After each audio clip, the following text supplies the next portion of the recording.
Alt, use this one. F5. Okay. Oh, now it's working. Cool. I had a system update the other day. Random ass computer restarting. Recommended or suggested by Boy. The Discord. Let me turn this volume down. It's kind of loud actually. Let's get better. I don't know what to do here. I think I do like date fish or something, which is perfectly appropriate considering it's Valentine's Day and nobody is here. What is this? Is this like a Kiwi? Angry Kiwi games from like balloons? Use your name. Fish. Oh. Fish lover. It only seems appropriate to name yourself Fish Lover in a game about like dating fish, you know? Every day I catch fish to feed my family. Go to a fishing spot not too far from my house. I take my rod, my boat, my bait, and my bucket. I always come home to my lovely wife and children with fresh fish for us to eat. This guy cheating on his wife when he has children with fish? What? On her fish soup? The road to my usual fishing spot is blocked off. Something about environmental damage, I think. A real shame, honestly. That fishing spot... Okay. Huh? When I see a fish, I just have to press A. After there's the left and right button. Just to move the color. There's actually a minigame. There's gameplay. It's not just reading. The fuck? But am I cheating on my wife by seducing a fish? I didn't catch the rest. Like, can I scroll back? I can't. Oh no. Press A. I don't know. Oh. Where's the tutorial? Waiting for fish. Is it like I press A? I didn't read it. I was too busy wondering about whether I'm being a faithful. This is a hard game. Even for someone as experienced as I am in the ways of the fishing rod. I caught something. I caught a tuna. Can I eat it? Oh, there's even like an asset for just being in the boat. That's cool. Hi there, friend. What? Why is this fish talking? But I'm talking, aren't I? If I haven't gone mad, then yes. You look pretty sane to me, friend. Oh, wonderful. All talking fish thinks I'm sane. Some silly little factory up there started dumping their nuclear waste. Not only are we going to be cheating on our wife, who we have children with, we're going to be cheating on our wife, who we have children with radioactive fish women. I don't know if that's a good thing or a bad thing, or if that makes it better or not. Don't be silly, I'm a normal fish, right? Wait, that's all I have to say. I just thought you could use the warning. Well, at least he's warning us so we know what to... I need my... Nope. Can I date this tuna? I know he's not like an anthropomorphic being, but he looks like a chill guy. Back to square one. I really hope we are not some adulterous fisherman trying to seduce our catch. You caught a jellyfish. Oh, it's a woman. What the fuck? Never seen one of those before. Me? You seem...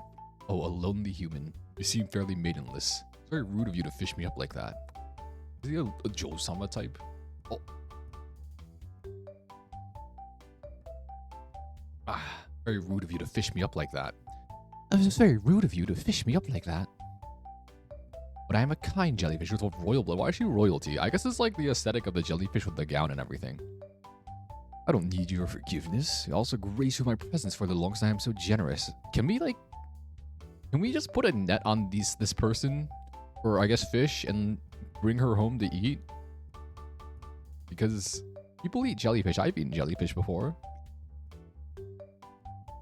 There's no option to catch her. There's no option to like drag her back to our home where our wife and children will wait to boil her and chop her up and make some jellyfish food. I'll humor her. Why not? Wow, gee, thanks, Your Highness.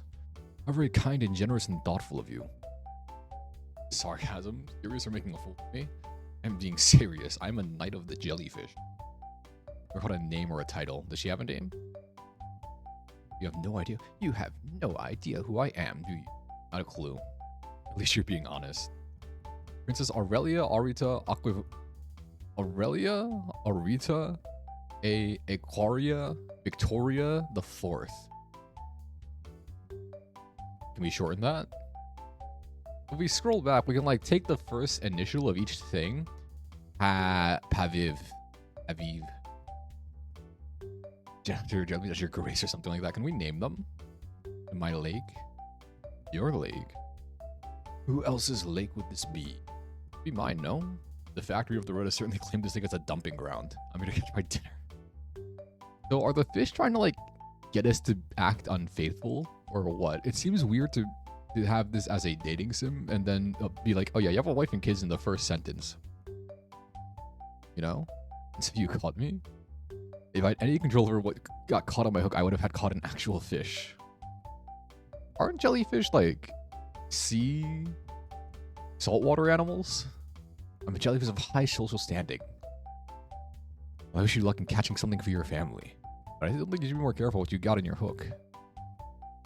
You should watch where she's going. That isn't how fishing works. I don't choose what gets on the hook. She chose to bite the hook. Well, you don't know, if you know so much about fishing, why don't you explain to me, why don't you explain to me why it doesn't work that way? I cast the hook with bait on it into the water, right? And the idea is that a fish will be lured in by the bait and bite the hook. And if something in the water isn't attracted by the bait, then it should watch where it's swimming. You're calling me careless. Yes, what else would you be? Oh no, it's the ditzy royal. I really think I'm not receiving the appropriate level of respect from you. You seem so ignorant to my royal status and the respect that should afford me. Everyone, regardless of class or upbringing, should at least know the baseline manners needed for interacting with tea. Do we live in a monarchist society? I'm here to fish up some dinner for my family. I didn't come here expecting to talk to some. Damn, you're this. Look, it seemed interesting. Roy suggested it. They've already established in the opening paragraph that I have a family and that I'm doing pretty good. I think I'm getting sick again. Last time I was sick was like noro or the flu or something. Now I have like a cough in my throat or something and I feel it. Though I sound weird and like my voice is a bit strained, that's why. But I'm not that lonely. Look, it's like a jellyfish. This is me, fish lover. The game has already established that we have a wife and a kid. I have a family who says it can't grow. Polygamy is not legal in this world, I think. And I don't think the government would approve of me marrying a fish. Also, they dropped some lore in the opening section. They said that, like, there's some company that's been dumping radioactive waste into this lake that we're fishing in. And that's probably why all the fish are humans. Because, like, the radioactive waste turns it into humans. I hide this. Oh, she's got, like, a leotard on and stuff. We caught the snobby Ojo-sama. And not to get political or anything, but I don't support power structures underpinned by concepts like birthright. This is the Monty Python bit. How did jellyfish get there? I don't know. I thought there was a lake too. I thought jellyfish were saltwater animals. Who made you a royal? The government has decided by some watery bint distributing scimitars. I am opposed to power structures that support ideas of inequality. I didn't see anything about it. I'm still stuck on 3.0. I'm not stuck on 3.0. I haven't taken the time out of my day to finish playing 3.0. I haven't even gotten to Amphorius yet. I'm like on the part where the Astral Express is going to take off. But some people are just born to be of higher status. Aristocratical system serves the needs of the few and feeds the selfishness of those in power at the expense of the... I've actually never watched the Hoyoverse live streams. I just wait for them to finish and then I like go browse Reddit or I have like some infographic summarize it for me. You know what any of those words mean? No. This is not. How did we say all this and we don't understand any of these words? These words aren't even that complicated. I'm opposed to power structures that support ideas of inequality, especially ones stemming from concepts like birthright to power, or the idea that some people are just born to be of a higher... We just support equality. Oh, close. Well, you've made your point, I suppose. I think it's the best that I leave. You and I clearly cannot get along. A shame, really. I mean, if like we're going to add a fish to our family and we're going to engage in a little bit of polygamy / polyamory, can't I just like marry all the fish or something? Goodbye. Farewell. And turns back into her jellyfish form. Oh, she has 2 forms. You don't have any fish to feed your wife and kids. You cast your line once more. Back to the minigame.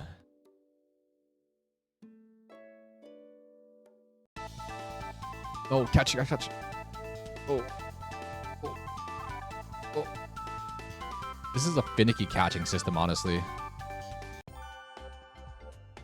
I caught a boot. I can't eat a boot. Well, actually, boots are sometimes made of leather, and leather is a cow product, and cows are edible last time I checked. So technically, if you really wanted to, you could eat a boot if it's made of leather. It's an actual...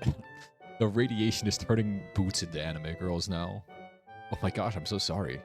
I didn't mean to get caught in... At least he's apologetic. I know you must have been trying to catch a fish. The boots in this lake talk too? I suppose I do talk. Sorry if I startled you. This won't do at all.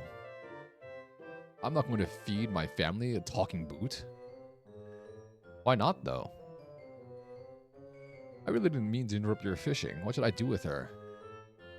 Reprimand her for not being a fish? It seems kind of callous to just throw her back into the lake. Let's apologize. If she's apologizing to me and treating me with respect, I will do likewise. It's okay, these things happen. I'm sorry for catching you. Oh no, it's okay, really. I mean, it wasn't like I was doing anything of importance down there. Oh no, she's depressed. What were you doing when I caught you? Oh, I was doing long forgotten boot things. You're just sitting at the bottom of the lake. I predicted it.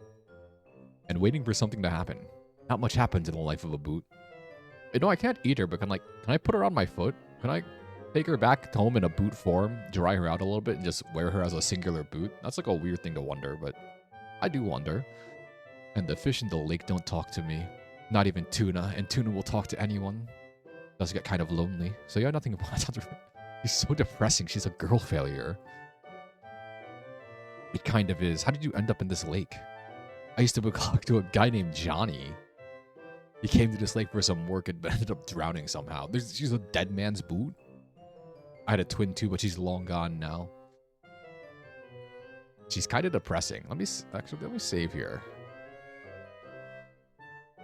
I should probably change the subject.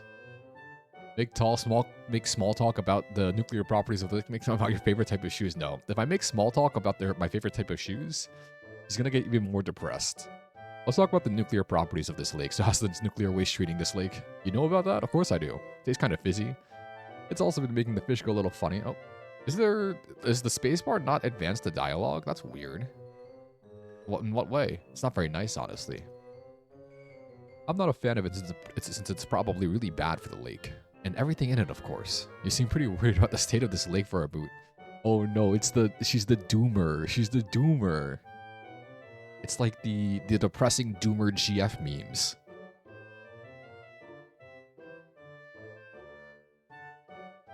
She's gonna start talking about like the economics of the lake and how it's so doomed and how upward mobility is impossible in this economy, in this lake economy. I am worried. I mean, the nuclear waste is pollution, right? But so am I. That's probably why the fish don't talk to me. I wish I wasn't a boot in the lake. I didn't choose this life for myself. The thug life didn't choose her. You didn't have any control over it. Well, I feel bad.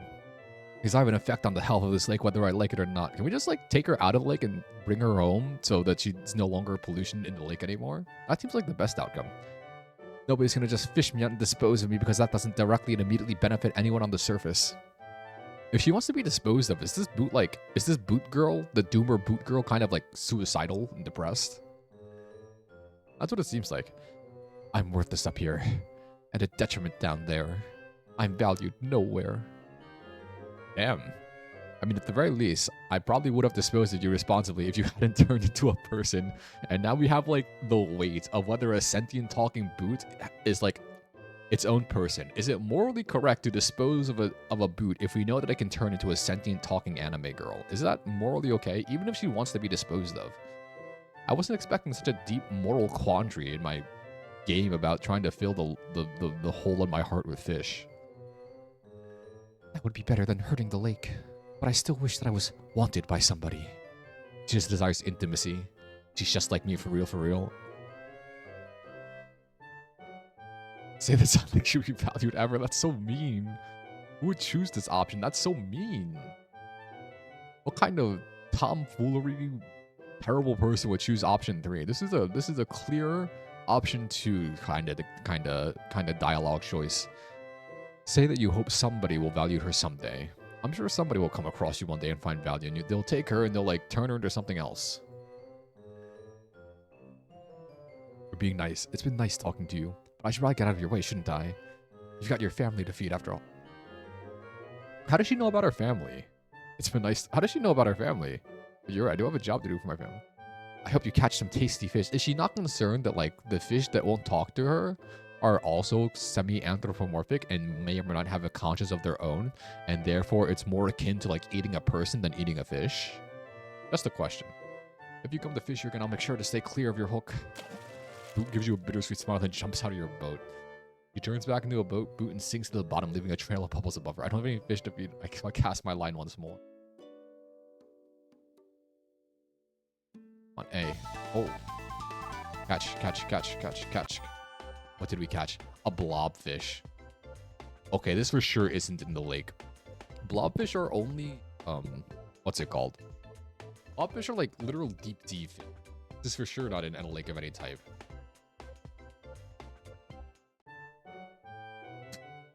I like it, she has the big jacket. They really captured the aesthetics of the fish, I think.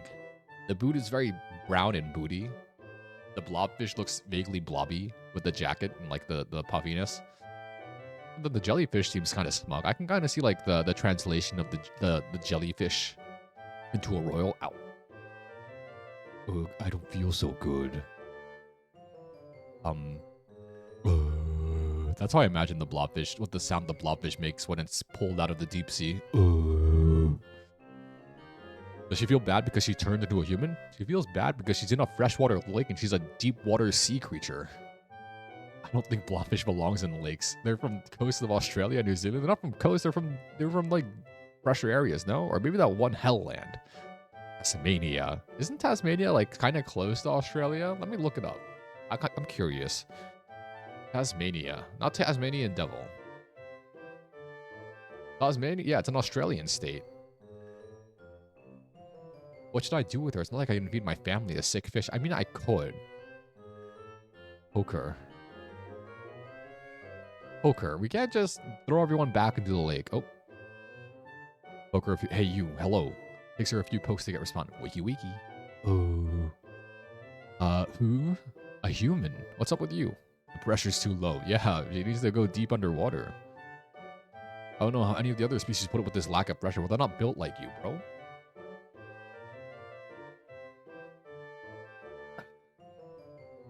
Okay, don't blobfish also start looking different when the pressure changes? They do. He peers over the edge of the boat to see a reflection in the water.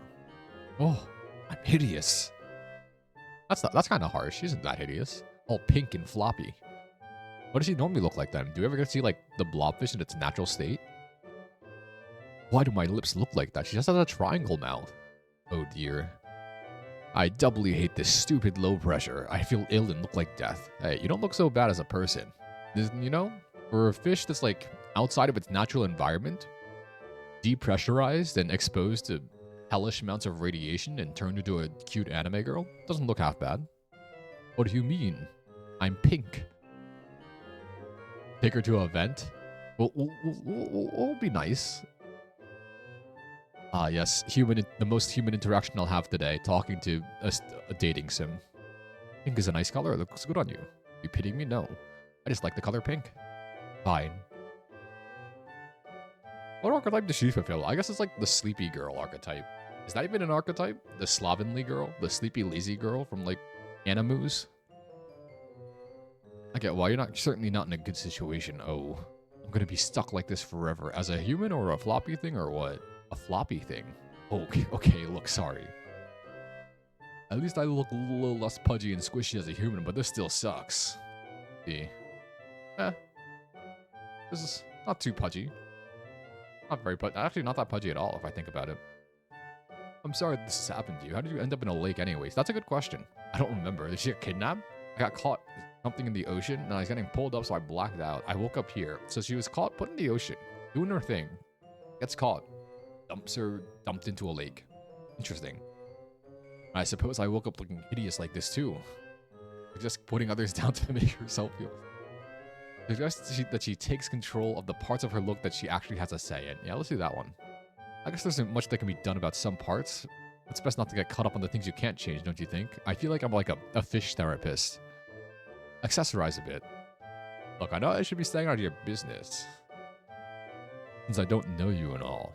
But you're here in my boat clearly distressed. I don't know how to help, but I can't just sit here and watch you feel bad about yourself, you know? Why am I a fish therapist? I thought this was a fish dating sim. What was the synopsis for this game again? Hook, line, love. But all the fish in this gosh darn lake keep turning into hot anime girls. Fish for food and become disappointed when they turn into incredible, inedible anime girls. They say inedible, but like, if you really think about it, you could eat an anime girl.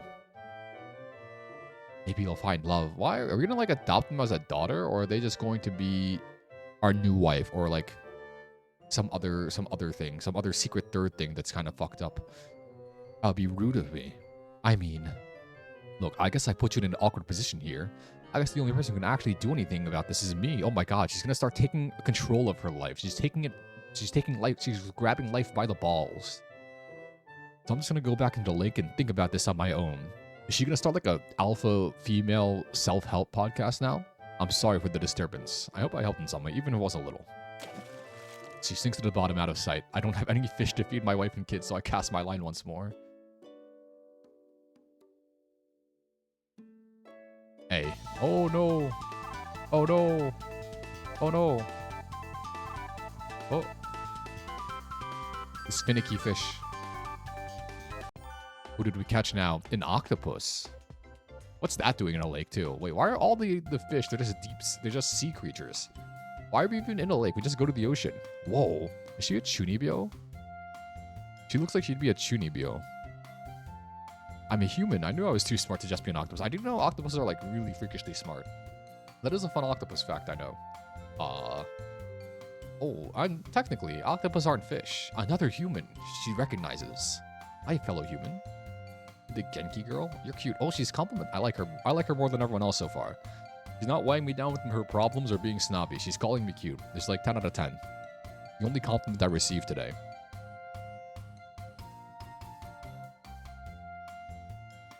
Oh, where's my... Do you want to kiss? Excuse me, what? Oh no. I love my wife too much for this. Clearly not. Explain that you have a wife and kids. Will that, like, arouse her if she's into the netorare? Look, I appreciate that you think I'm cute, but I have a wife. Oh, see, forsake your oath of marriage. Do it. Break up with your human wife so you can date the human octopus and kids. You could send them to the boarding school. You could just send them to Australia. I'm sure they'll get along great in Australia. You can send them to boarding school in Australia. I'll have you know that I love my family very much and will not be breaking up with anyone or sending anybody away. Then why is this game called Hook, Line, and Love? Was I bait and switched? Playing hard to get, I see. Oh. I'm willing to play along. What brings a handsome angler such as yourself to this lake? I like her. She makes me feel good about myself. I'm catching dinner. For my wife and children. Will you not steal from me? What if she steals my wife away from me? Right now, I think she's trying to steal me away from my wife, but what if she tries to steal, like, my wife away from me? Wow, if you're catching dinner, you must think I look like a snack. She's a brat. I don't like calamari. What's wrong with me? I love calamari. You fry it up, dip it in the marinara sauce. Calamari's like S-tier appetizer. Wow, you're not just a pretty face. You're stupid, too. Yeah, we are. What about it? Don't worry, I like being the smart one in a relationship. Hey, how am I stupid? Calamari is squid. I forgot.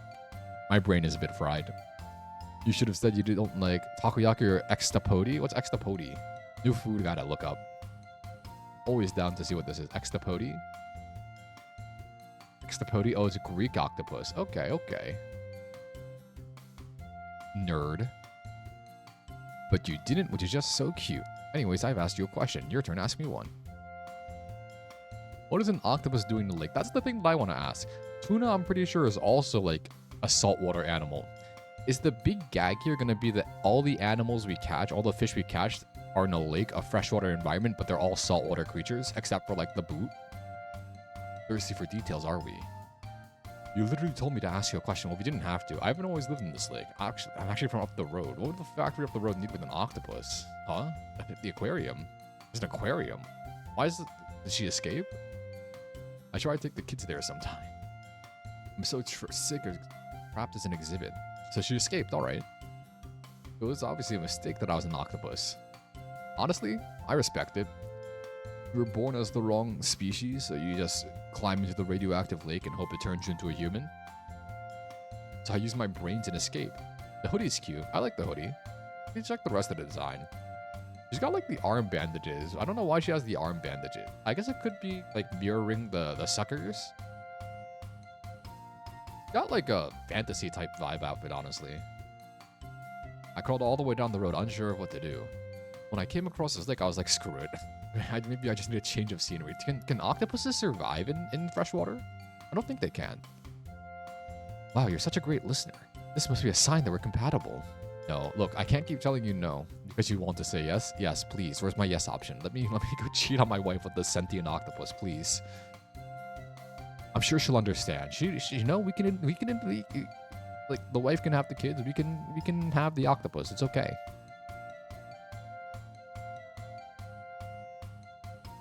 We don't need a wife anymore. We have this cute octopus girl. Wives are overrated. You already have zero chance with me. If you're not going to properly acknowledge the things I say, then you're sorely mistaken that I'd ever want to be with you. You know, listening is important. I have a beautiful wife that makes me feel valued. She listens to what I have to say, and she cares about what I do and do not want. Then why isn't she the one catching the fish, huh?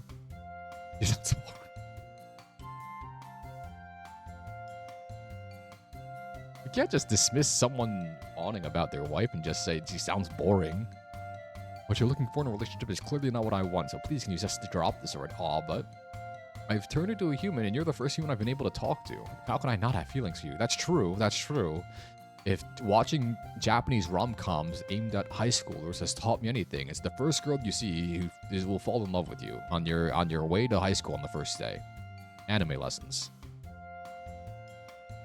Say it's okay to have feelings. Tell them that octopus don't have feelings. How can I not have feelings? Don't keep them to yourself. You're not gonna bottle it up. Say that you don't know. We don't know. How should I know? I'm not an octopus. He's turned into a human. Maybe I'm a human that's gonna turn into an octopus at the end of the game. What other theories are there? Maybe the radioactive waste will turn my family into fish. And then it'll be the fish girl's turn to fish me up. And with all due respect, you don't seem to care about my feelings at all. I have told you that I don't want this. How can I help that I have a wife I love dearly and do not wish to leave her? You could always just divorce her. I think. Maybe I'm not suited to be a human after all. I'm sorry, I'll leave you alone now. Why couldn't we accept her advances? She flops out of the boat looking rather saddened. We made her feel sad. That's terrible. Maybe back to an octopus assumes that I don't have any fish, so I cast my line once more. Or minigame. Oh, no, shit. Oh, no. Who did we catch? An angler. Another deep sea creature. All the fish we're catching are saltwater fish in this freshwater lake. There has to be a twist somewhere here. Oh my god, it's a goth girl. I need her. Oh, a human. You. Need her. Rude. You're all gross and fleshy. I thought anglerfish were carnivores. Do they eat meat? I wasn't aware that carnivore meant no standards. She's sassy. She's given us some attitude. But not as much, not the same type of attitude as the jellyfish. I love her. I need her. You come here? Just brightened up immediately, what? No, considering the fact that all you fish so far talk, I don't think I'll be back here again. Anyway, clearly you're a dud, so if you let me push you out of the boat. Wait, what does she want? I'm in here in your boat for a reason. Is she going to deliver some prophecy to us? Because you were stupid enough to bite my hook? No. I bit onto that hook on purpose. Does she want to go to the surface? We should check the rest of the design. She's vaguely greenish. She looks goth, obviously. She's got like the kind of twin tails with the long hair. She's got a choker too. I've been onto that hook on purpose. Trust me, I know a thing or two about lures. I mean, there's quite literally one dangling from her head. So why are you here today? I sort of wanted to talk. She's a tsundere. Oh, my weakness is goth tsundere. I need her. You seem interesting, even if you're yucky and hairy. There's only the hair covering the eyes. That's not that much hair. Does this fish want to talk to me or not? Get her back into like. Ask what you would like to talk about.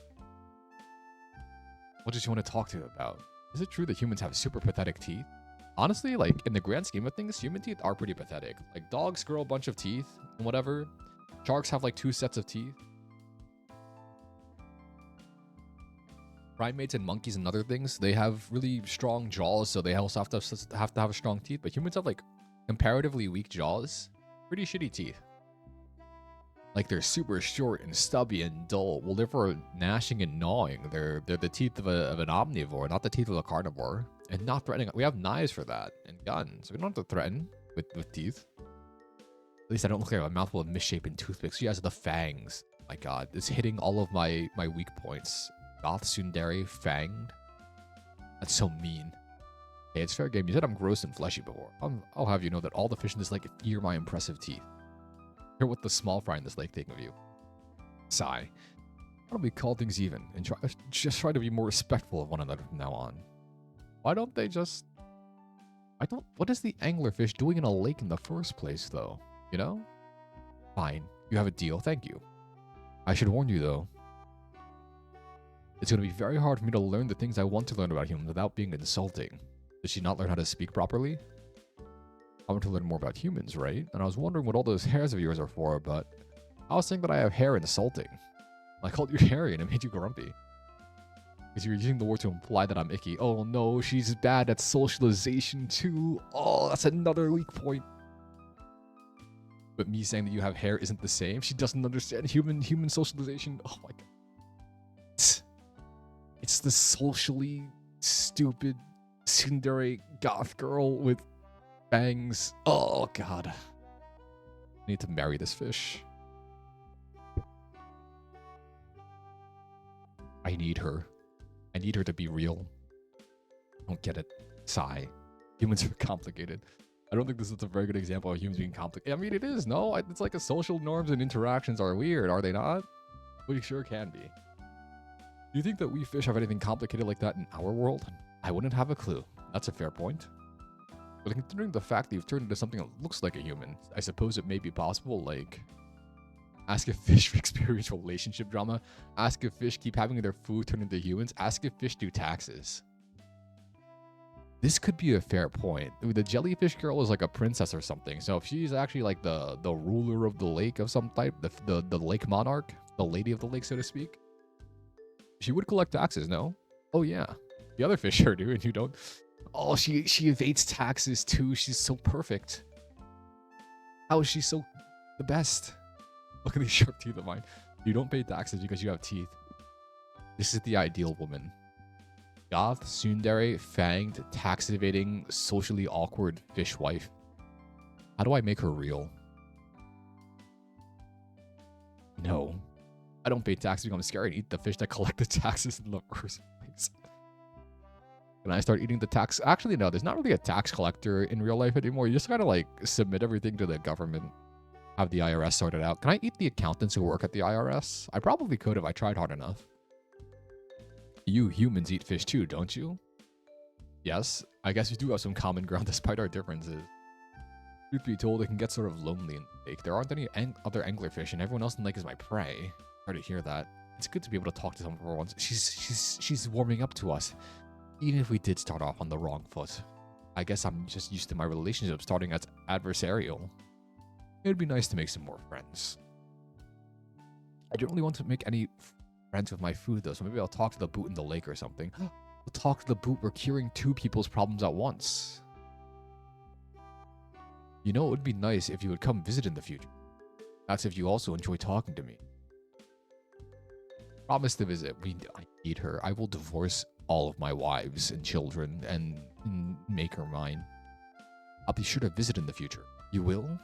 Wow, thank you. Well,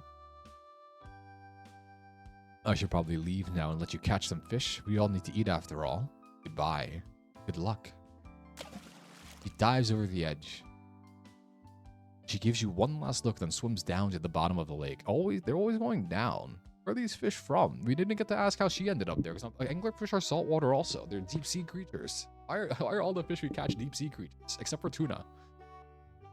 Is it some interaction of like deep sea survival and having to turn into an anime woman? We don't have any fish to feed, so we get more fishing minigame. How many did we catch so far? There was the jellyfish, the boot, the tuna. Oh. Who did we catch? An orca. Got a ribbon on her head. Do they all have ribbons on their head? Oh my god. It's another big titty goth woman, I guess. She looks vaguely Jiangxi-ish. Is it Jiangxi? The like the Japanese ghost thing? Jiangxi? Yeah, she's vaguely Jiangxi-ish because like the oversized sleeves and everything. And she has like some type of hair clip. And she got the fin and a tail. Holy crap, my life flashed before my eyes. An entire orc was about to land. Also, this is also a sea creature. This is quite literally a whale. What's it doing in a lake? A radioactive lake, nonetheless. Thought my boat was done for.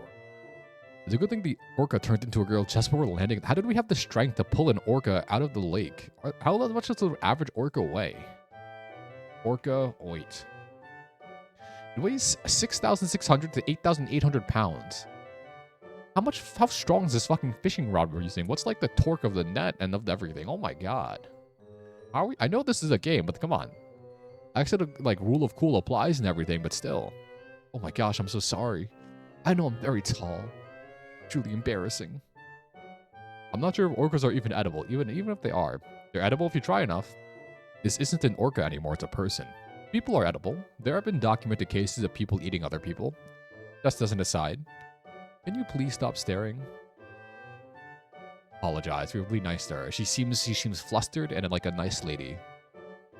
I didn't mean to stare. It's just what? It's just I'm so big, isn't it? I'm so tall. How tall is she? No. I just didn't expect to find an orca in a lake. A valid point. Another valid point. Let alone one that turns into a human. I guess that's... I mean, we should just start to expect it. What is it? We encountered the talking tuna. The boot that turns into a human. The jellyfish that turns into a human. The anglerfish that turns into a human. It seems only correct that we should start assuming that every fish we catch is going to turn into a human. Well... I used to live in the ocean, and then what happened? How the hell does an orca get from the ocean to a lake? But some humans caught. Why are they moving her to the lake? Are they all like aquarium disposables from the aquarium down the road? Why on earth would anyone do that? What I overheard them saying, the health of this lake was poor for some reason. They thought the best solution was to introduce new species. How does that make any sense? I'm no marine biologist, but I don't think like the way to improve the health of a lake is to introduce new species into it.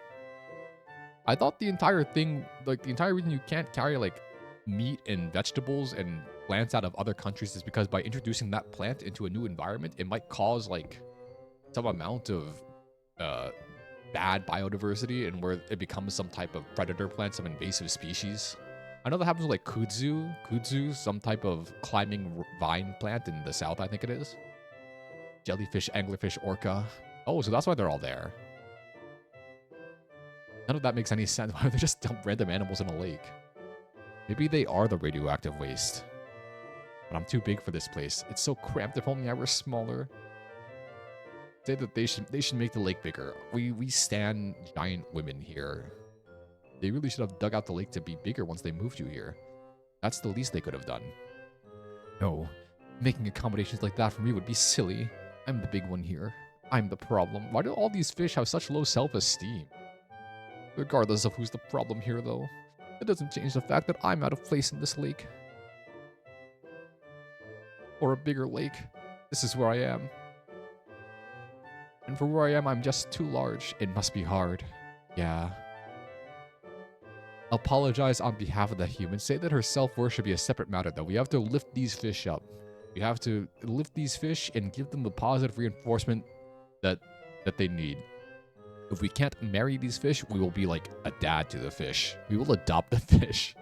The kids that we have with our current wife, they can have fish adopted siblings. Well, fish adopted sisters, I guess. I mean, we could adopt tuna as well. I assume tuna's a dude, but I don't know.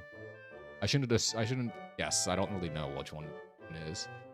Please do keep in mind that you built and dealt a crappy hand, though. The situation may suck for everyone involved, but how much space you take up means very little about who you are as a person. It's just your size. It's not a moral issue. It's not good or bad. Some things just are. That was very zen of us. We came up with the very healing saying very quickly. I'm proud of us. Gotta put my fucking lotion on. No, I'm not putting the lotion on to jork it. That'd be weird. My dry ass hand. As I've explained. Ow, fuck. Some things just are. This is like a quote from like the Tao Te Ching or whatever. The way of the Tao. You know? Why don't I take you to the shore and get you back to the ocean? You don't have to keep living in this lake. Well, I didn't have a great time in the ocean too. My pa treated me like I just took up space. The ocean is huge, but I'm still too much of a space hog there too. Oh my god, this is genuinely like low self-esteem orca lady. What the heck? You're probably not wrong, to be honest. She was bullied. As much as I hate being in this lake, at least the fish don't say anything about me taking up space. It's the lesser of two evils. Wouldn't it be better for her to be in her natural environment, though? Just from a purely marine biology perspective, so you prefer the lake? She likes the lake. The fish are nicer to her, I guess. I know it's a little pathetic to stay here, but I don't know where else I would go. Well, it's been nice chatting with you. I'm glad I at least got to tell someone about my troubles. I'm glad I could lend an ear. Goodbye. And out of the boat she hops. She turns back into a giant-ass orca and swims aside so I can keep fishing. We still have nothing to bring home to eat. We're still starving. Surely this time we'll catch a regular fish, right? Surely this is the fish that will be food. Oh, fuck.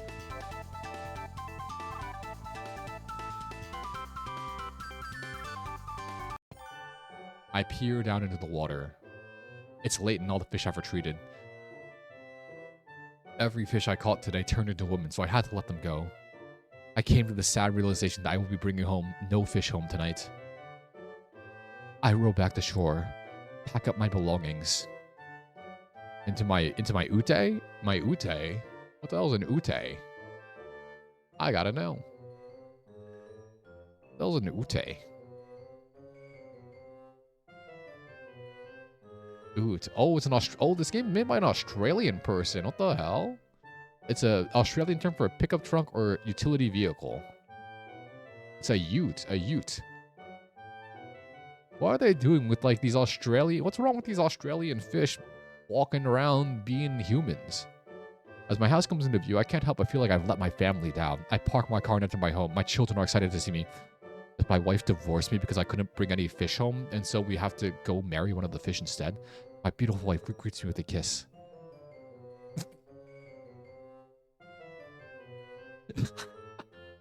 This is a good punchline. I like this one a lot.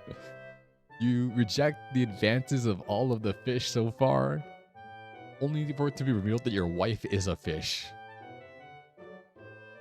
Hi, honey. What's wrong, honey? You seem upset. I'm sorry, dear. The new fishing spot was a dud. An understanding smile. I hear my children quietly whining with disappointment. But this means that the salmon has been eating, other fish. That's kind of fucked up. No, she a cannibal? It's okay, my love. I was gonna make fish and chips tonight. Yeah, she's cooking her own kind. But I can just make salad and chips instead. Dinner will be ready soon. Go and rest. You worked hard today. Love you any less. You haven't caught any fish today, but your family doesn't love you any less. Maybe tomorrow you'll come across a better fishing spot, one with less fish that turns into humans. I guess I named my character appropriately in the beginning. I really am a fish lover. That's it. That's the game. How do I save here? Yes. The credits. Sparky War. Nice game. Alright. That was interesting. Why would they name I guess the hook, line, and love. The love part was our salmon wife instead of our other fish, the possible fish waifus. Ranking tier list, it would be anglerfish, best girl, orca, second best girl, then it'd be octopus, boot, blobfish, and then the jellyfish the last. I never cared much for the Ojo-sama archetype. I always thought it was a little overdone. Well, why is there blobfish? Sad blobfish. All right, I prepared. I didn't know how long this game was going to be. Well, we played it. Now for the second dating sim. I'm gonna date Colonel Sanders. Wait, let me pull up the second dating sim. I have everything prepared. And then this one should be a bit longer. Why is my Steam taking so long to load?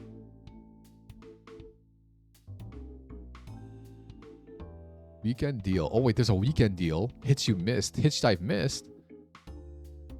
There's a bow path of the teal lotus. Wait, this looks like Nine Souls kind of. Snufkin. Summer house. Buckshot roulette. I've never played buckshot roulette. Arctic eggs. I watched someone else play Arctic eggs. Closer the distance. Drama. Pointing like emotional. Life sim. Deep rock. The crimson diamond. Ooh, that looks cool. But anyways, back to the dating Colonel Sanders. I love you, Colonel Sanders. Let me exit out of here. Oh. Yes. Alt F4. Now it's time to date Colonel Sanders. Or is it? Oh. A PSYOP production. Why isn't it not showing up? Holy shit, that's loud. That is very loud. I mean, hold on. Why won't it capture this? Let me check why this won't capture. Maybe I have to restart it. Maybe it should be like window capture instead.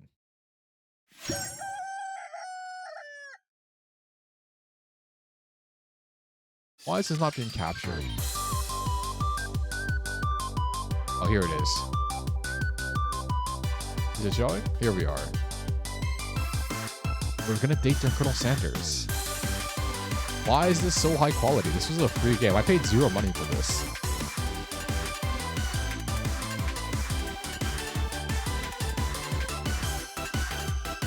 What the fuck? Why was that opening so high quality? This game was free.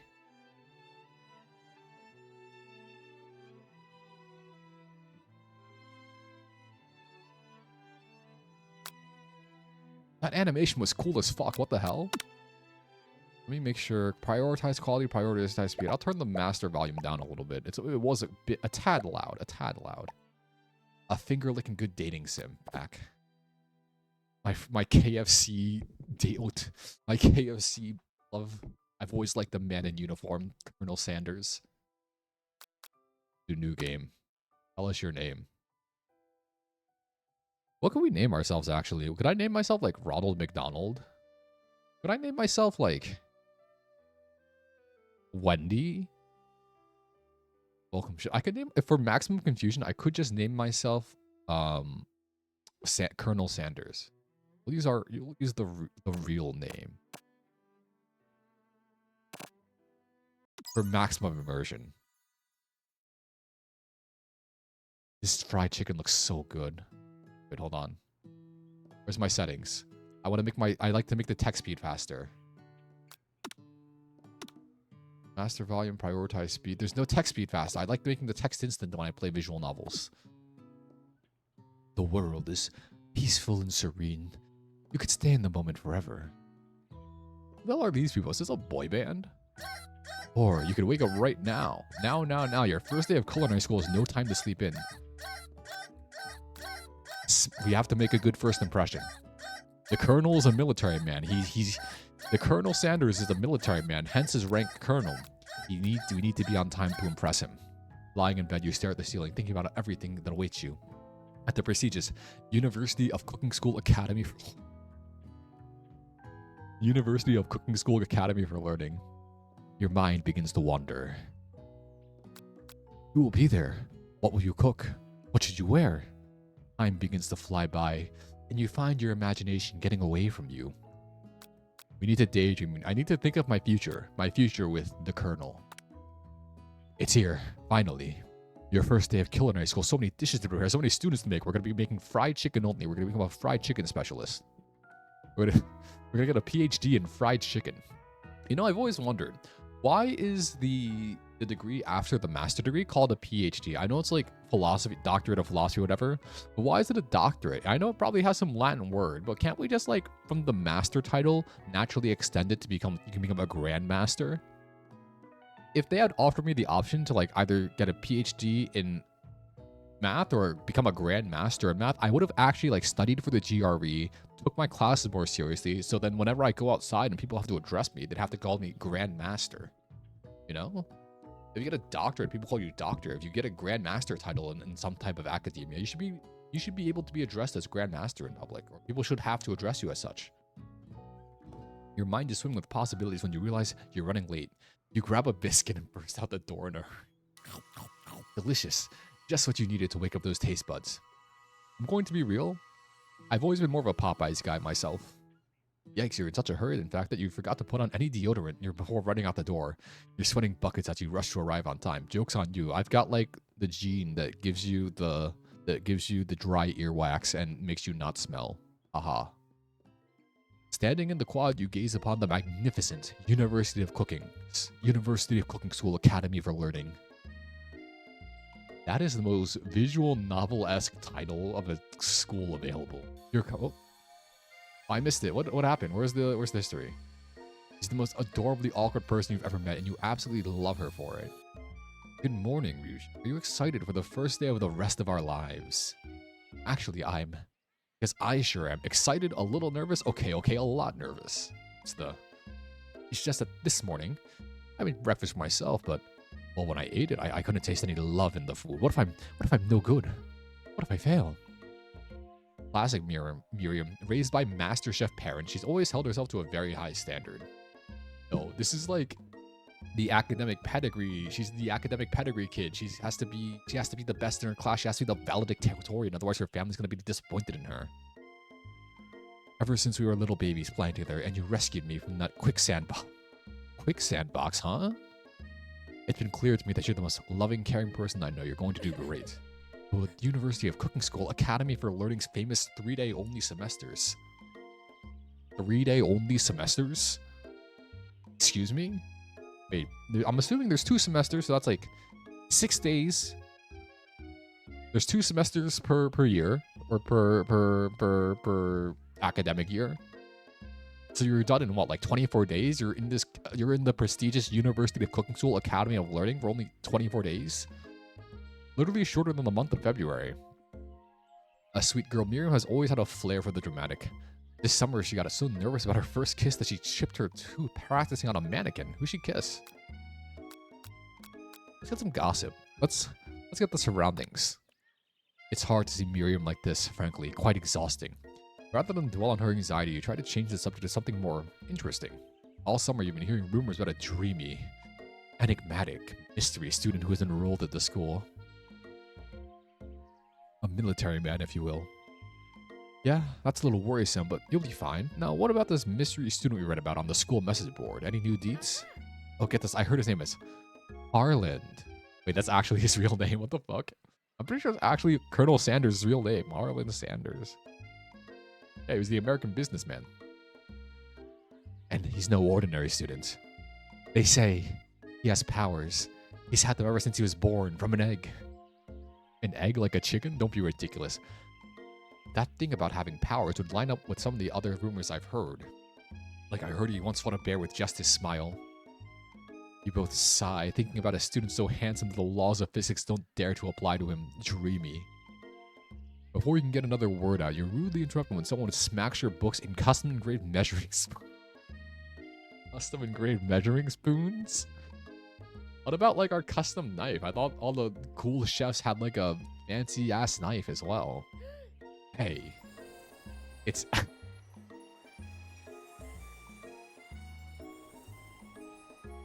Why is her name spelled like that? Why is her name spelled like... Why is her name spelled Ashley like that with a silent E? And then they should have put a Y in there somewhere. And then like a T at the end, but the T is silent. Ashley. your arch rival. She's totally evil, but you can't be helped but be filled with jealousy. She can do anything she wants and she knows it. Why does the chef's outfit have a boob window? Is that a boob window or is that like a heart? But no, I see a little bit of cleavage. Why does she have what are the oil splatters on the boob window cleavage? You got hot oil in between your breasts. Wouldn't that be extremely painful? You know? Hello, Ashley. You have drumstick. Wait. Oh, where are the those drumsticks? You leave Ryushi's shins alone. They are perfectly normal shins. What's wrong with our shins? You can't stand Ashley. Even her name is annoying. You know for a fact that it's actually Ashley, but she had to add extra letters to make herself feel special. Better than everyone. I'm saying, man, there should be an A-I-E-S. Which should be spelled like S-H-T-I. Shta. And then the Lee, they should sneak a Y in there. 2 H's at the end. And a silent T as well. If anyone here knows what perfect shins look like, it's... Why are they talking about my shins so much? What's wrong with my shins? What's wrong with my shins? We're not going to let your really weird insult to get to us. Across the quad, you see Ashley's best friend, Van the Man. Stop to look at his own reflection in the mirror. His pants are so tight. You can see him casually working out his glutes while he styles his hair. No lie, they're rockin' glutes. No shame in flexing your buttocks. Understanding how to like isolate muscle contractions in your body and have a deeper understanding of the kinesthetics behind your movements is always good. Van the Man looks pretty cool. Let's see him. Van. Isn't this a JoJo character? Isn't this the priest from part 6? What happened to the fisher? The game was only 40 minutes long. It was pretty short. We went home to our wife after not being able to catch any fish, and it turned out our wife was a fish the entire time. She was a salmon with lipstick on. We beat the game. We helped all the fish with their therapy. We like gave them a self-confidence boost and threw them back into the lake.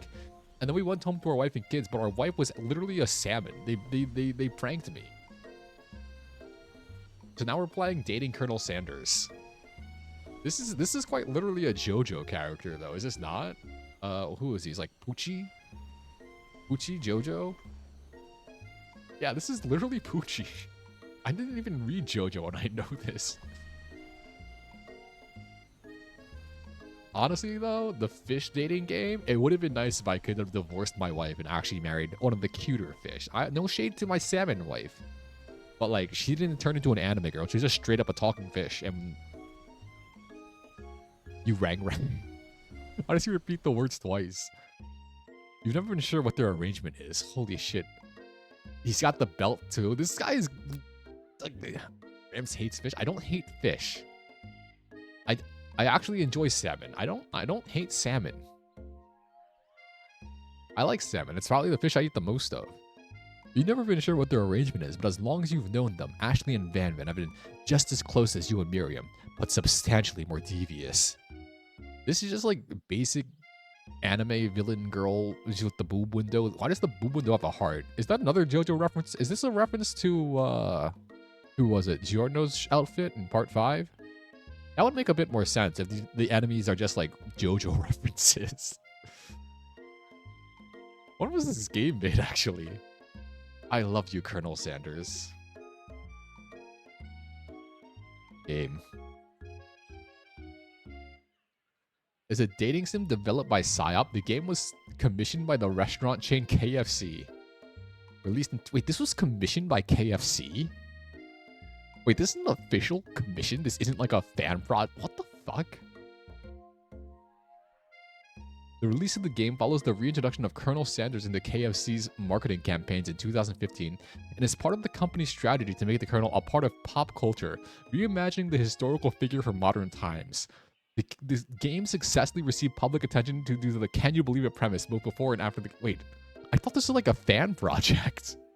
I thought someone was just really into the Colonel and just thought it'd be absurd. I didn't realize this was actually officially commissioned by KFC. What the fuck? Huh? Why doesn't Wendy's commission a game like this? I would play a Wendy's dating sim. You know, I'm searching this up. Wendy's dating sim.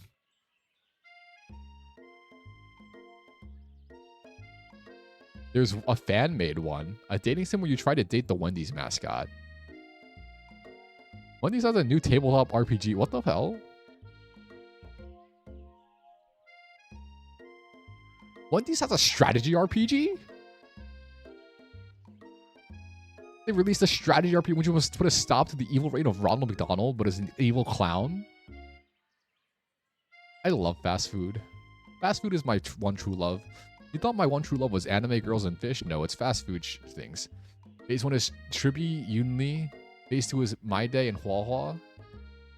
Okay, I have time. I have time to recover my jades. Which one is My Day again? Unless My Day is another one I want to pull for. No, My Day is a dude. I've learned my lesson. Honkai Star Rail, ever since I pulled for Jingyuan, Honkai Star Rail taught me never to pull for dudes. My Day's a guy. I know. I'm sorry. I can't pull for guys. I pulled for Jingyuan because he was cool. And then he's useless. I don't use him ever. I have relics for him. I don't ever use him. I can't believe that University of Cooking School. I don't hate men. I love men. Only a real lover of men could hate men as much as I do.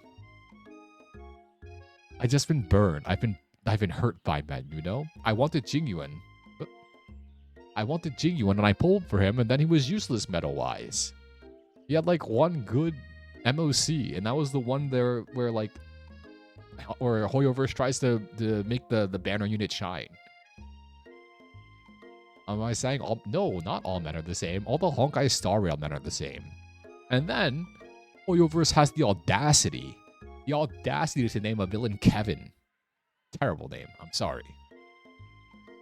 I'll pull for another man. I have Dr. Ratio, but that's because they gave him out for free. I thought better of you. It's me, the biggest man hater. I'm the biggest misandrist you'll ever meet. I'm kidding. I can't believe that University of Cooking School, Academy for Learning, would ever allow people like you to attend as students. Quite literally a JoJo villain.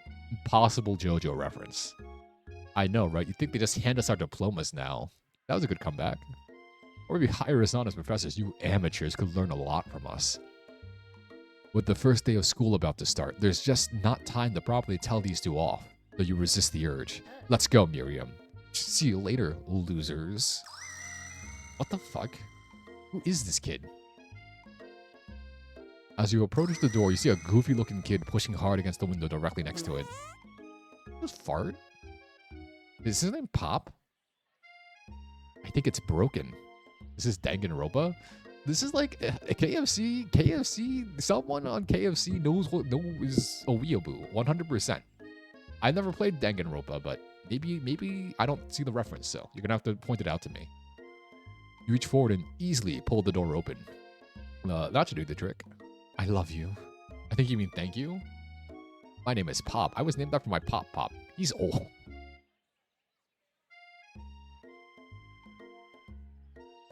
That joke almost killed me.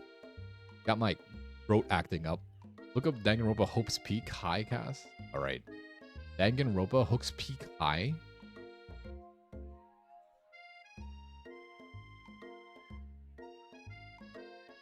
Which one is he? Which one? Point him out. How do I get this onto I'll like window capture it. The chubby chef. There's only one guy that can be remotely conceived of as chubby. I'm pretty sure it's like the super fat guy, no?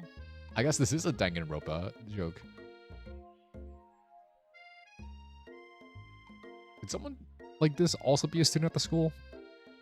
He must be one heck of a chef. Also, his name tag clearly says Bob, but I guess he's reading it upside down. At least he's literate. He can read at the very least. Hi, Pop. I'm Ryushi, so are you going to make me hold this door all day? Nope. And with that, the young man walks into the building ahead of you. Is it just me or is he kind of cute? I think it's just you. Is Miriam a lover of, like, strange-looking boys? Unconventionally attractive, if you will? Oh, wait, there's math on there. Wait. pi, that's just pi. X is equal to d of x over a of x. F of x divided by g of x equals f of x. What is this? I did pull for the... I have the Herta. I don't have our light cone, though. I have the Herta, but not our light cone. There's a triangle here. It's a right angle, I believe. A, B, C. This is some type of... The sum... I can't read the rest of it, but it's some infinite summation, I think. A scruffy-looking pooch takes his place at a podium at the front of the class. Adorable. Now, quiet down, everyone. You're gonna pull for her best in slot. Who's her best in slot partner? Wait, who's her best in... Is it Sunday or Robin? An Axon? Hold on. An Axon who's a man? Did you just mention men in front of me? Excuse me? Oh, Red. Algalia bankrupted me. I have like 900 jades to my name. Oh, he does look kind of cool though. Anaxa does look cool, but I also want Castoris. I don't have enough jades. But Red, you're gonna make me spend like thousands of dollars on gacha games. I can't do that. I wish I could, but I can't. I haven't won the lottery yet. You want my day, Castoris, and an Axon? Well, have you been saving? If you've been managing your jade finances well, then you probably could, and then you probably will spend. I know you, Red. I know you told me how much you spent before on Genshin and Honkai Impact. How much do you have? I also need to do my Honkai Star Rail dailies. Who's this unreasonably cute pup, and why is he in our culinary class? You must be Sprinkles, head instructor and CEO of UCSAL. That's what they call us? Please, call me Professor Dog. I may be cute and a little fluffy, but I still demand respect. Is he begging? Is a dog begging? A cute dog? This is the best clever. Why would KFC commission a game where they make the professor a dog? I guess only a dog's nose is capable of picking up all the nuances of fine dining. That is true. 50 pity, 18 pulls in. Also on the 50-50. Oh no. I lost the 50-50 for Algalia, and I had to just keep pulling. I think it was who was it? It was Rania who I got. That's why I'm bankrupt. Let me check my exact jade count actually, because I already pulled it up so I can farm I can farm artifacts while streaming. I have, hold on. Wait for it. I have 1,099 gems. I redeemed some codes. I have 1,099 gems. I'm not dirt poor. I can almost do a 10 pull. All right, I'm still playing. I have to set up. You forgot the codes. I'm not sure if it was the codes for this live stream or the codes for last live stream that I just never redeemed. I think it was the codes for last live stream because I got an email about it. And I almost never check my emails. So I have to go redeem those codes as well so I can get more gems. I need to really manage my thing well. I might start buying the $5 per month thing again. What? Out of nowhere, the wind begins to rush around you as a swirl of cherry blossom petals fill the air inside the classroom. I'm chilly. Someone close the window. And then he walks in. He's so dreamy. Look at him. Look at Colonel Sanders. Look at Harlan Sanders. He's an anime as an Ikemen. His uniform, the classic red apron. He's got the little like southern tie thing that southern people wear for some reason. His tasteful white mustache and goatee, and of course, the greatest feature a person can have: white-ish, silver-ish hair, and those tasteful glasses rims too. Those fuck me eyes as well. Ooh. Oh, he's a freak. You have 50 billion of 20 pulls. Red, what are you pulling for? Are you also pulling for Algalia? You're immediately swept up in the aura of this new student and his remarkable goatee. Wait, are you just randomly doing 10 pulls, or are you just updating? You pull for the Herta and Lingsha. I already have Lingsha, so I don't need a pull for her. Who knew anyone could be so handsome? Time stands still. Look at him.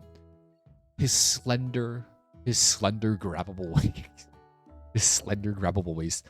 The shape of his trapezius muscles in the back, those broad shoulders, those thick forearms. I don't have the Herta light cone. I was thinking about getting it. I was thinking about it, but I'm like, no, I must save up my money for my jades for Algolia. And I was wise. I did. And because I almost went bankrupt. Time stands still. It's him. If it isn't my favorite student, Harland. Colonel Sanders interrupts, sprinkles. Sorry, Professor Dog, before he can finish his sentence. If there else, I don't worry about skill points after casting ult. Well, I do have to worry about skill points, but my Ling Shot's equipped with the healer set where you get an additional skill point, so it's all good. Please, call me Colonel Sanders. Why is this a James Bond-ass intro? A hushed murmur rolls through the classroom as Colonel Sanders walks down the aisles of desks. Suddenly, the room is sweltering. Ooh, I'm sweating too. Sweat begins to bead across your brow. This is the Colonel classmate. Of course he's not the Colonel. Red, that's not how you spell Colonel. That's like a kernel of corn. It's Colonel. Like Colonel Mustard and Clue, the board game. It's a military title. Why is that word spelled colonel but pronounced Colonel? Because it's from France, and everything from France is pronounced stupidly and dumb. You can ask the French people. You feel like everyone is looking at you, and you're not entirely wrong. And this over here must be... No, what kind of voice would Ashley have? And this over here must be Sweaty Sweats a lot. Maybe we should open that window back up before faucet pits melts into a puddle and evaporates entirely. Oh no, the fact that the Chekhov's gun, we didn't put deodorant on today, so we're gonna be sweating and smelling like sweat.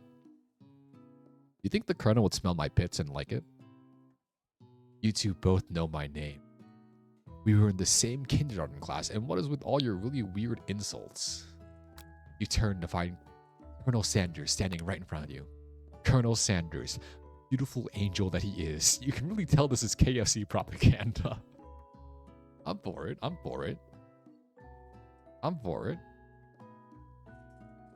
Beautiful angel that he is stands before you, smiling gently, his hand outstretched.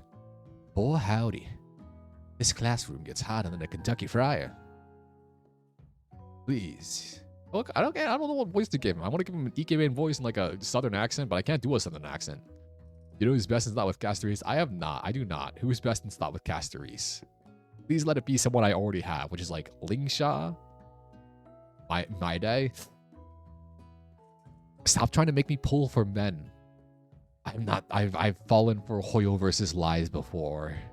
I know how Hoyoverse will make the male unit look good. Why? You're not. You're spreading the My Day propaganda. Please, use my handkerchief. You freeze up. Colonel Sanders is talking to you. You're just stating facts? Well, actually, what if Castoris' best in-slot support is a unit that hasn't been released yet? A unit 10 years down the line, and it's gonna be a woman. Wait, Colonel Sanders is talking to you about how sweaty you look? You're completely mortified. This can't be your first interaction. What if he never forgets this moment? I'll accept his kindness.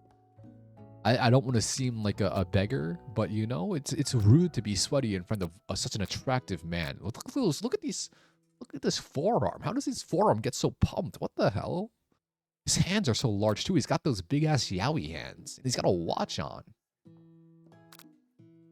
He's got this slender waist, this broad frame, and some thick ass forearms. What the hell? Man is built like Popeye. His name's Colonel Sanders, but he's built like Popeye. That's a good joke. Take the handkerchief. We can't be sweaty in front of such a beautiful man. You stretch out your hand, and Colonel Sanders places a fine silk handkerchief in it. It's his southern hospitality. I wonder what the Colonel smells like. Probably smells like... Who's the Popeye mascot? I don't think Popeye has a mascot. Let me look up, actually. I know... When I said he's built like Popeye, I was talking about the sailor. I think the Popeye's mascot is just some random lady. Why? I don't know, but apparently it must be so. It's so beautiful, you hesitate to press it on your face, but when you do, the feeling is transcendent. It has this natural scent on it. It smells of the most delicious chicken you've ever smelled, and his signature blend of herbs and spices. Professor Dog steps in to settle the class down and set some ground rules. Welcome to University of Cooking School, Academy for Learning, the greatest culinary academy in the world. The birthplace of culinary legends, past, present, and future. Many challenges await you. There will be blood. There might even be really adorable tiny food. No, Popeye's mascot shouldn't be the sailor. That's just like the sailor Popeye. I thought that was just the cartoon character. I don't think he's the actual mascot, is he?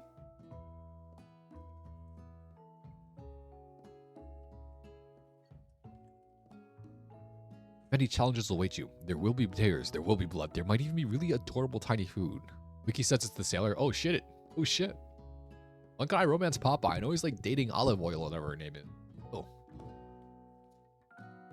And when all is said and done, there will be a battle. You will lift your sporks and compete in the broom cooking arena, the BCA. Just then, another student enters the classroom and interrupts the professor's rousing speech. Hi guys, sorry I'm late. I hope everybody had a good summer. I really miss... Quiet, who is this guy? Late to class is bad enough, but interrupting my monologue? You're on the fast track out of here, young man. You sure you're even in the right place? Don't you recognize me? This is my 3rd year in this school with you as my teacher. Everyone stares at him blankly. Does no one remember me? You're expelled if you utter one more word before I finish. Why is it the Shiba Inu? Let that be a lesson to you students that tardiness is unacceptable. Even Clank made it here on time, rolling halfway across town on his tiny wheels. Is that a robot? You turn to see the student Sprinkles is referencing. Appears to be some sort of industrial kitchen appliance. Is that an oven? The class burst into laughter. Ooh, Clank, you rascal. That's a corgi?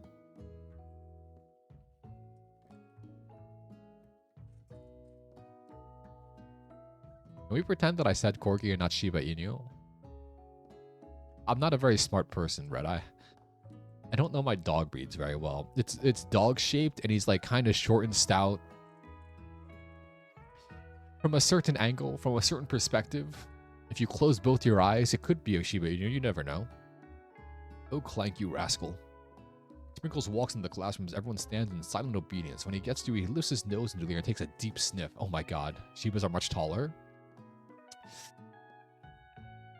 Well, I don't have like any measuring tape on me right now, so I can't exactly measure. Don't worry about it. Well, again, if we close both of our eyes and we imagine it's a Shiba Inu, it could be a Shiba Inu. You know?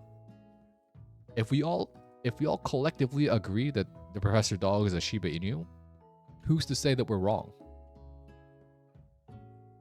Why is the dog sniffing me? He's gonna smell my sweaty pits? Your diet is lacking based on what I'm picking up here. You definitely need a multivitamin. You should be taking better care of yourself. But if I take really bad care of myself, then Colonel Sanders might take care of me for me, you know? You never had a talking dog as a teacher before, but Sprinkle's reputation for being smart but tough is well known. You decided to try to butter him by giving him a treat from your pocket. But what kind? Oh no. Oh no, what kind of treat do I give my teacher? How do I bribe my dog teacher?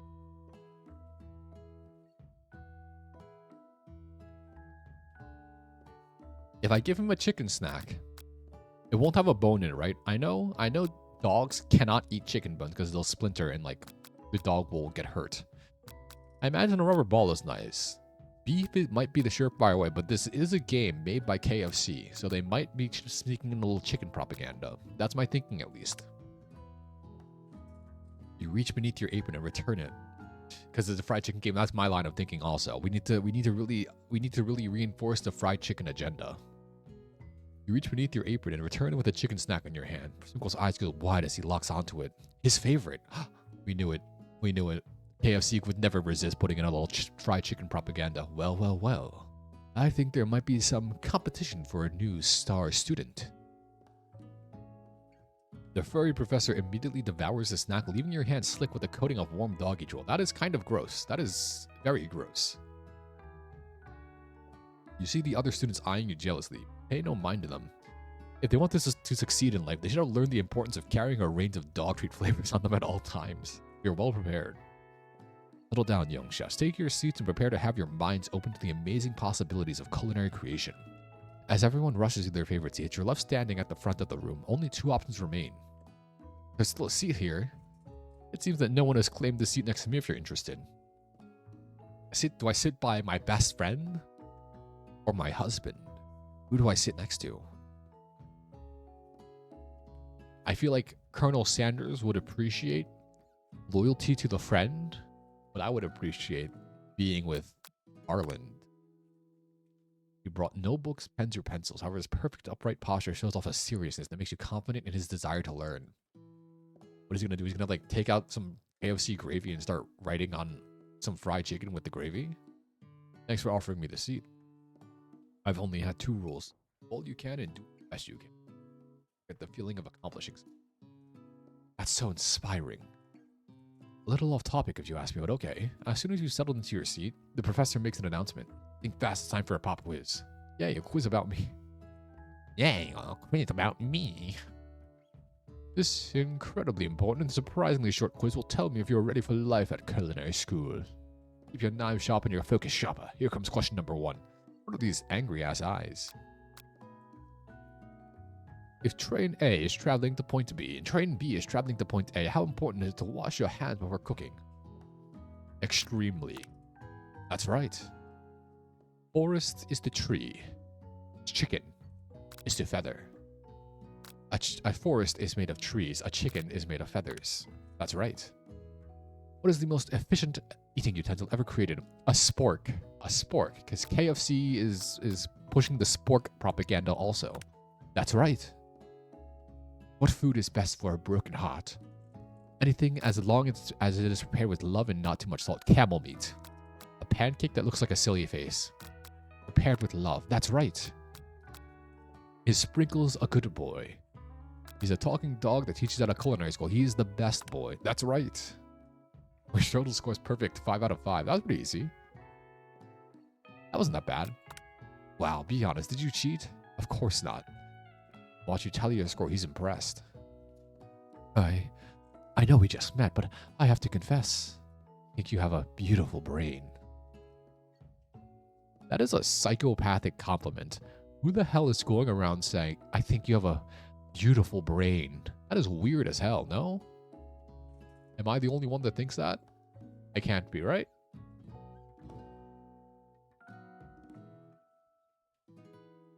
Hot diggity, you scored some major Colonel Sanders points with that performance. May I have your attention? I have an important announcement to make. Oh my god, I think you're the weird. Why do you think I'm the weird? Oh, I mean, you're not wrong, but like, they're not mutually exclusive. The two things can be true at the same time. I can be a very strange person while also thinking that saying someone has a beautiful brain is a weird compliment to give them. You just call them like, hey, you're pretty smart, or hey, you know a lot of things. You don't say your brain is beautiful. That's like something Hannibal Lecter would say before he slices your top open and just takes a big old bunch out of your noggin. You know?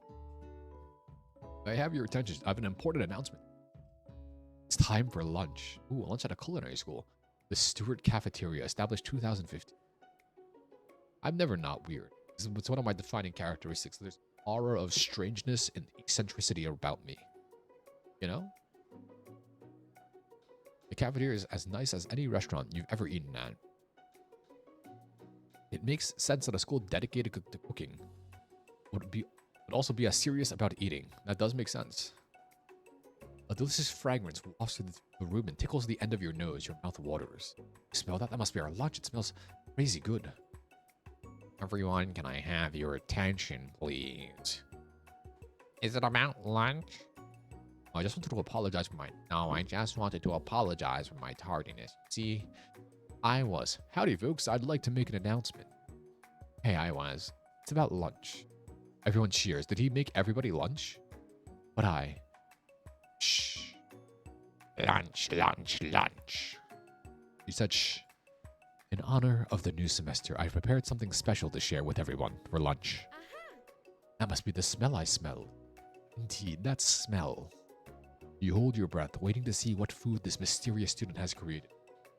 You've heard that he's very talented. But were the rumors true? Is this? Colonel Sanders lifts a large bucket above his head. Its contents glimmer in the light. That is some good-looking fried chicken. Piled high are huge pieces of chicken, breaded and fried to a crispy golden finish. The aroma envelops you, and you begin to feel warm and safe. Colonel has filled a bucket with chicken. What a novel concept. But the KFC invented buckets. The original purpose of the bucket was to hold fried chicken. Colonel Sanders invented the bucket specifically to hold fried chicken. Your stomach begins to grumble as if to say, stop thinking and start eating. For years, I've been developing a secret recipe for the perfect fried chicken. By my calculation, nothing less than 11 herbs and spices are required to achieve the perfect balance of flavors. You look around and notice that every other student has a pen and paper and is scribbling notes as fast as they can. Oh no, the KFC propaganda. But that's all I'll say about that. What, you think we want your stupid recipe? Your stupid secret recipe, dude? Pshaw. Nah, my dude, nah. I'm just drafting a last will and testament in case one of those ingredients is poison. Got him. What is this anime ass background, dude? Like the spinning thing, like he's saying something witty, but he's just saying, what if you poisoned everybody?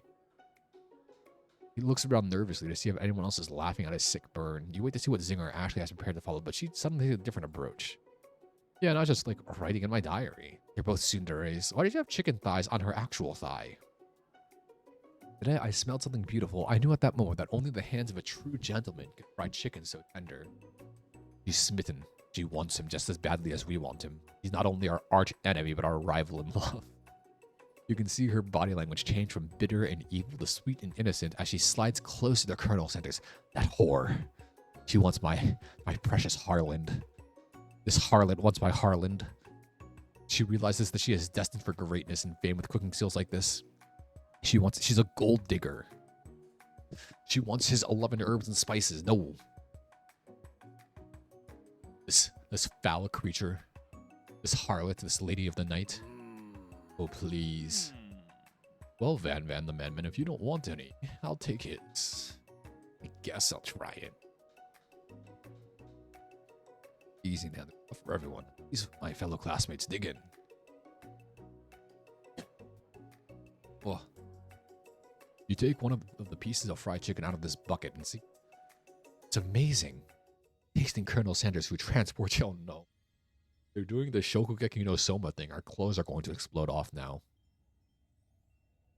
Alone with your taste buds gripping a drumstick in your hand, you float weightlessly. Let's see. Do we focus your mind and meditate on this moment? Try and identify every flavor. Savor the moment and everything that it tells you about Colonel Sanders' culinary heart. We have to savor the moment. You can come at this from an academic perspective or from a Zen perspective. We need to savor everything. The flavors in your mouth are beautiful, pure heavenly. What a guy. Alone with the flavors, you feel something that can only be described as love. For a man, for a flavor, are they the same? Is Colonel Sanders his flavor? Have they rewritten the man to be the flavor? You're tasting his food. You try to get some one-on-one time with Colonel Sanders. You approach him. Colonel Sanders smiles ever so softly as you approach. He stops what he is doing and allows you to break the silence. Colonel, I wondered if I could talk to you for a second. Anything for a fellow chef. He's so gentlemanly. What exactly was on that chicken? His face of panic. He can't reveal the secret. This is really weird, but like, what if part of the 11 herbs and spices were like his dead skin and hair? That'd be really, I don't know. That just came to me. I don't know why. Like, he looks really embarrassed, like, I can't tell anyone I put my dead skin and hair in this chicken, even though it tastes so delicious. The hell is this guy? Palatable duet. Suspicious user. Created yesterday, man.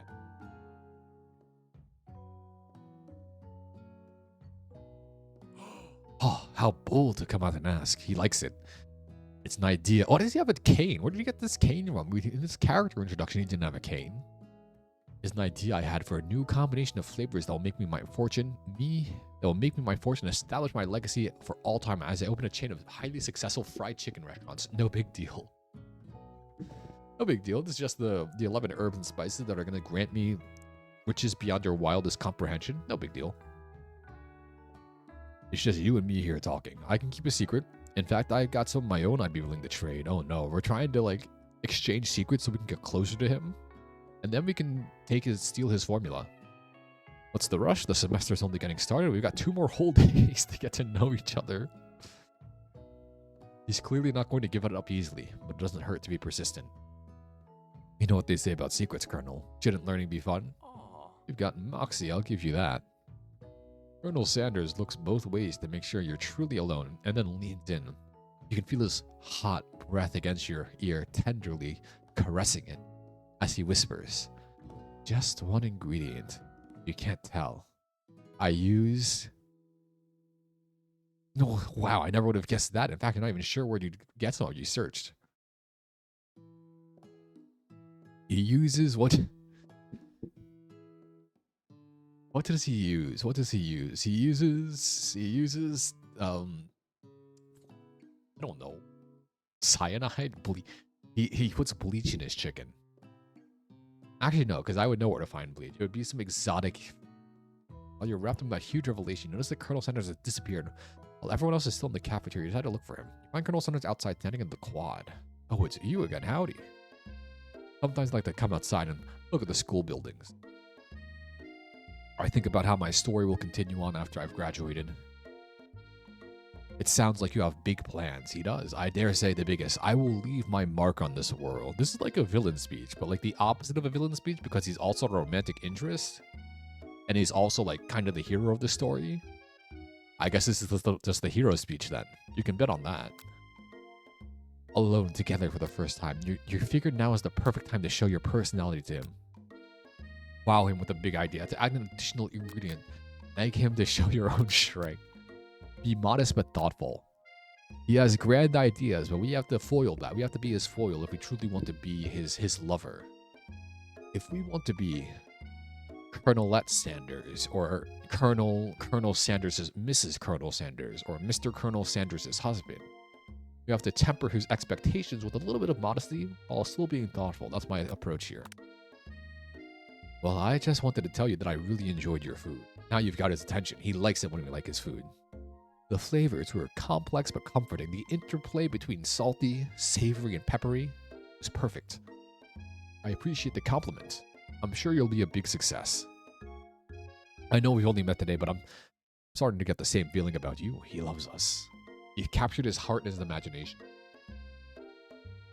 We should head back inside. The next lesson starts soon. You step inside into the massive... Oh, it's actually just sugar... No, this is more like Chopped, actually. I used to watch a decent amount of Chopped when I was younger. Fun show.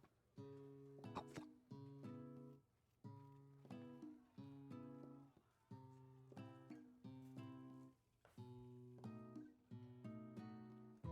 The new lesson will take place. Each student gets an oven and all the tools they could need.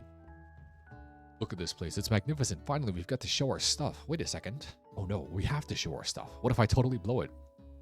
She's for sure like the caricature of what high expectation, overly demanding, perfectionist, Asian parent kid stereotype. Oh no, we have to show our stuff. What if I totally blow it? You're not going to blow anything, except maybe kisses to the crowd of fans you're going to earn with your signature adorable tiny food creations. Welcome. Why is he on a pedestal? Why does the pedestal have a chicken on it? For today's lesson, we'll be cooking with partners. Naturally, Miriam looks over at you, but unable to control yourself, you pounce on Colonel. Pounce on Colonel Sanders. We're an animal. We're just so in love with him. We need that man. Hey, Colonel, would you like to tackle this lesson as a team? The team of 2, that is me and you, if that wasn't clear. Wanna be my partner? Did we just propose to him? We kind of did, no? I'll prepare our station. Without you as a partner, Miriam is left standing all alone. 2 different students quickly take notice. We're abandoning our best friend. We are cucking our best friend since childhood. Or the chicken man. That sounds really weird when I say it out loud, but it's kind of true. Like, we're her only friend, and now she has to go with either the robot or this guy. Pop. So sorry, gentlemen, but I don't know who to choose. It looks like you'll have to pick for our friends. Duties can be a little awkward, but that's the price you pay for not being alone forever. Oh no. Who do you want to ask to be Miriam's partner? Clank. I can't leave her with Pop. I can't trust Pop. She deserves a good man in her life, even if that man is a robot. Sorry, Pop, but I think Miriam will be partnering with Clank today. It's okay, I already ate. What? It's not entirely clear if Pop has any idea what the point of school even is at this juncture. Clank is clearly excited to have some attention. He heats up and begins to roll back and forth. Warp, warp, warp. Hold on there, fellow. We don't even know the assignment yet. Technically, there's something charming and earnest about him. He does seem like at least, he does seem to have more of an idea what's going on than Pop does, at the very least. Issue, I hardly know you. She loves him. Like judders and a panel shakes loose. You get the impression that this is a sign of affection. Did we just set up our best friend with a robot husband? Or robot spouse, I suppose. I don't know. Looks like you two will be fine. Now it's time to focus on your own cooking classwork. Alright, you two. For today's lessons, we're going to keep it simple. Pick a basic dish and divide up the steps. No chef is an eye. It takes 2 flints to make a fire, you get the idea. Which dish do you suggest to your partner, Colonel Sanders? Steak tartare seems easy enough. It's fancy, you don't even need to cook it. Using octopus will blow Colonel Sanders' mind. This is KFC propaganda. We need to make the mash and gravy. I've always been something of a down-home chef. I was thinking we could make something warm, inviting, comforting. Maybe mashed potatoes. And gravy! He loves it. I couldn't imagine one without the other. Well, why would anyone just eat, like, mashed potatoes by themselves? I guess if they're, like, buttery enough, then you're eating mashed potatoes as, like, a vehicle to eat butter, but they kind of do need the gravy. He casts a coy look at you, causing your whole face to go beet red. Embarrassed, you turn quickly away. I'll go get the potatoes. No, please, let me. Picking perfect produce is a passion of mine. What a nerd. Looks like things are getting pretty fresh around here. Does someone have a crush on Colonel Sanders? She's one to be talking. We saw her try to riz him up, using her cleavage in her boob window to try to get closer to the Colonel. We're just cooking partners. Mind your own damn business. Colonel Sanders' heart is my business, and you better keep your fingers off of my man. Oh no, there's a love triangle. It's not really a love triangle, though, because for a love triangle to really be a love triangle, there needs to be like one-way affection each way to complete the triangle. But if it's 2 people pining after the same person, it's no longer a triangle. It's just a regular angle, right? It's just a love angle. Not even, there's no 3 sides, so it can't be a closed polygon. This isn't a closed figure in the plane. Did somebody call for me? He's getting friend-zoned. I feel so bad for him. He's in love with her, who's in love with Colonel Sanders. But maybe if Colonel... You see?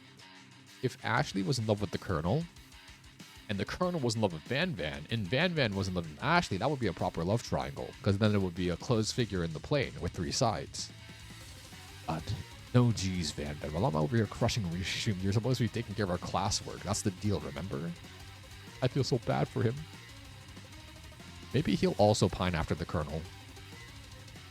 The Colonel returns, arms full of peeled potatoes. He tosses them into boiling water and turns his attention to you and your old friends.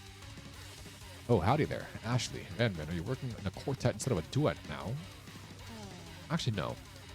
It looked like Ryushi was struggling, so we offered to give him a hand. You know how it is. These young amateur chefs need a lot of mentoring. I was going to say, Colonel Sanders, maybe I could teach you a thing or two about fancy food. Maybe one day you might be able to get up to my level. He senses the rivalry, the animosity between men. He's irked. Don't be rude, Van Van. Personally, I have no doubts whatsoever about Colonel Sanders' ability to concoct creations worthy of admiration. After all, your fried chicken was quite spectacular. But Colonel, if you ask me, I might make a better partner for you than this thing that has positioned itself at your station. Her heart isn't pure enough. She can't be the Colonel's wife. She's not a pure soul. Don't you feel deep down that we cast complete complementary shadows? We fit together like a die and a drumstick. This makes sense. What are these chicken love analogies? Nothing about this makes any sense, but one thing is clear. She's coming for the Colonel if you don't watch out. Ashley's really getting at you hard. You need to ask for some backup here before things get ugly. Turn to Colonel, the hunk of hunks in your time of need. I'm here to learn and express myself via my cuisine, not bigger with prima donnas. Partners were chosen at the beginning of class. Let's all respect the format, okay? Turn to the Colonel to confirm you're on the same page. I chose Colonel Sanders and Colonel Sanders chose me. The Colonel chooses the chef, Harry. Isn't that right? A businessman respects all fair agreements, from contracts to handshakes. I took on Ryushi as my partner for this activity. I will stand by it. Based on your team's behavior, I'd say you're perfect for each other. Neither of you has Ryushi's natural talent or their loyalty. To be fair, we're not exactly very loyal because you already abandoned our best friend. Being defended by Colonel Sanders leaves you feeling proud and full of potential. You look for Sprinkles in hopes that he might step in, but he's nowhere to be found. Darn those cute corgis in their short but sturdy stature. Like I said, if we ignore that he's a corgi, we can pretend he's a Shiba Inu, you know? Holy shit, my voice is dying. I need water. I'll be back. Where's my air? I'll be back in a second.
All right, I'm back.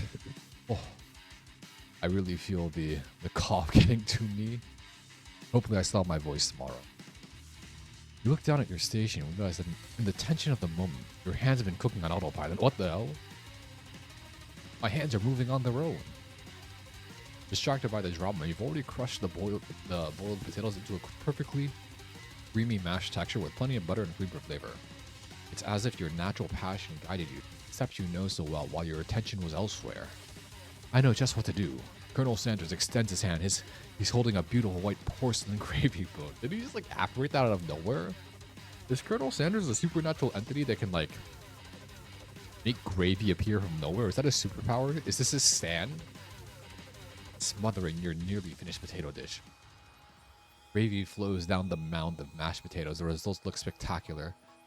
Granny would be very proud. Holy shit, I would devour that bowl instantly. I would eat the bowl too. Oh, he's so handsome. Look at him. How dapper. Colonel Sanders holds a spork.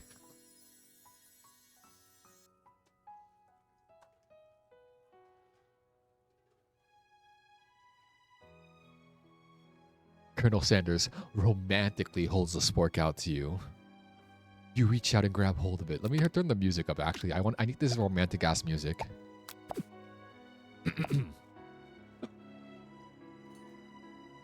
Colonel Sanders romantically holds a spork out to you. You reach out and grab hold of it, but he doesn't immediately let go.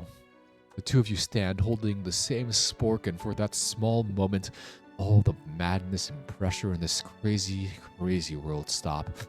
As you look deeply into each other's eyes, realizing that even though the chicken had 11 herbs and spices, you could add a 12th.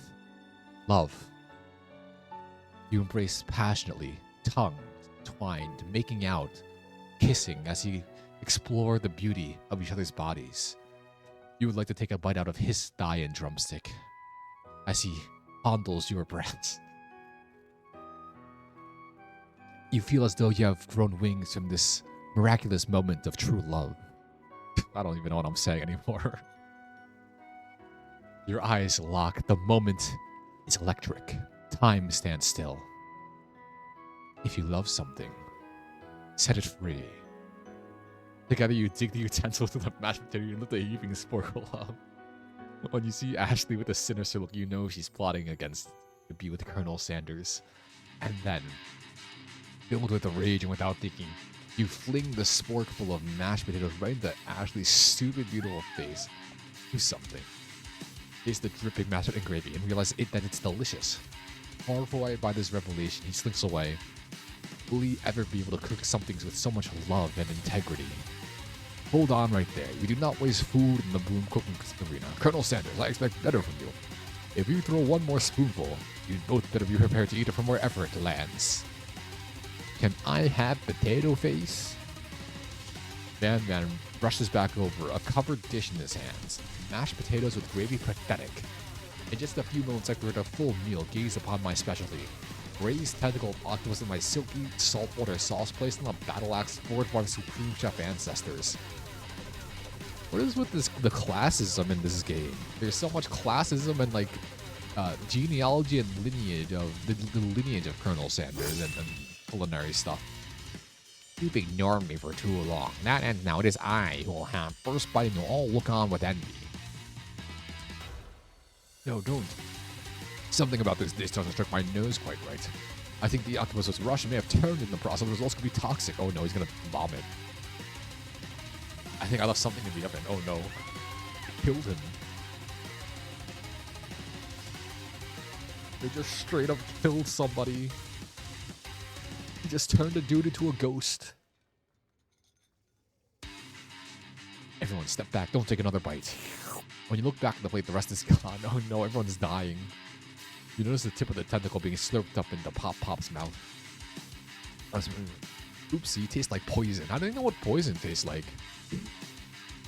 His final moment, shock is frozen the whole crowd. They're motionless as statues. Class bell rings. You turn the volume back down now. Not that the romantic scene is volume goes back down. The class bell rings, disrupting the moment and snapping everyone back to reality. It would appear that Pop's enthusiasm for trying new things, despite obvious danger, has inoculated him against poisons of all. I'm not sure the professors here make enough money. The ghost of student. Being that you're shaken up by not really annoying student and all this nonsense, Colonel Sanders approaches you. Is Colonel Sanders going to resurrect this student with like the power of his magical fried chicken? Sorry, you have to go through that. Please, let me walk you home. What? Like for real? Come on. At night, the school building has taken on another vibe entirely. It's dark and more than a little spooky. Colonel Sanders stands in the quad's neon glow and speaks softly. Those mashed potatoes you made in class today. Before you go on, I want you to know they're not a great representation of my skills. I didn't realize I was making them.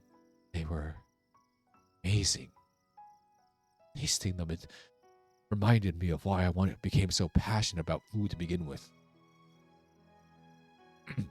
Colonel Sanders is getting choked up. It's obviously important to him, in a way that you find inspiring. Now might be the perfect time to tell him you're developing feelings for him. Colonel Sanders? Yes, Ryuji?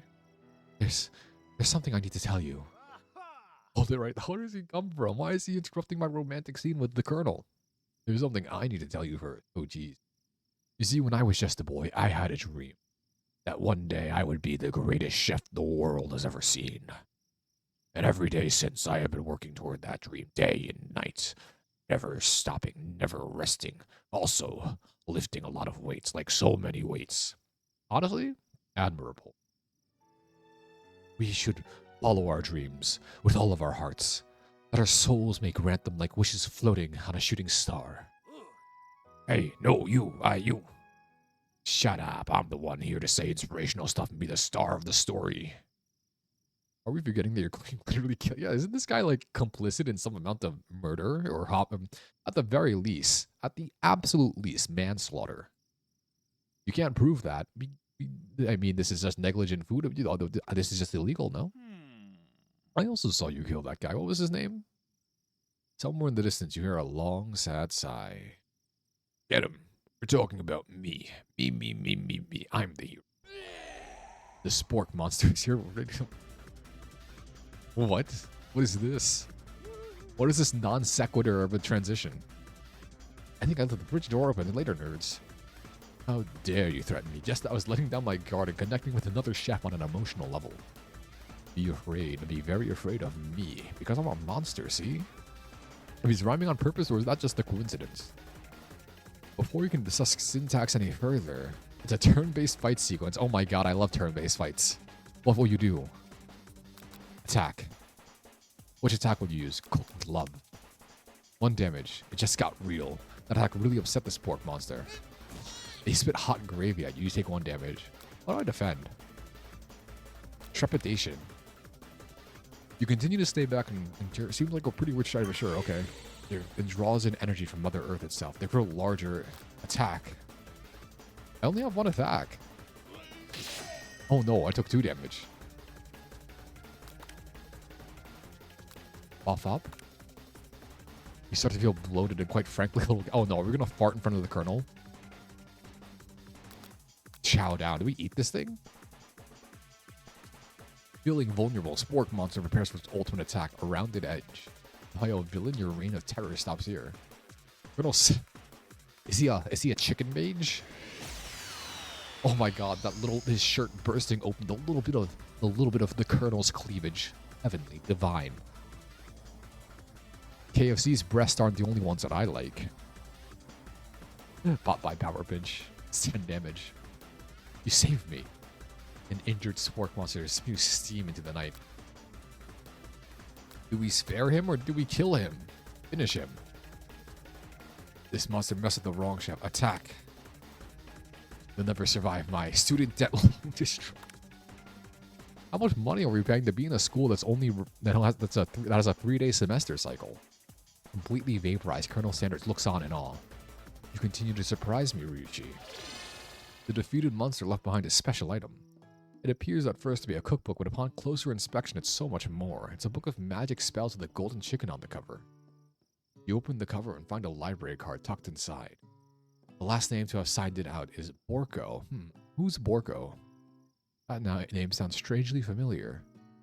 Your blood is pumping as you stand in the quiet of the night holding the mysterious book in your hand. Oh, he brought us home. He's so kind. What a guy. want to thank him, but you don't have the strength to utter a single word. He's tucking us into bed.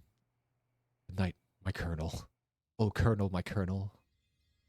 In your dream, you're together with Colonel Sanders. For some reason, Sprinkles is also there, instructing her. He's teaching us, the dog is teaching us how to make sweet love to the Colonel. So weird. Dreams are weird, I agree.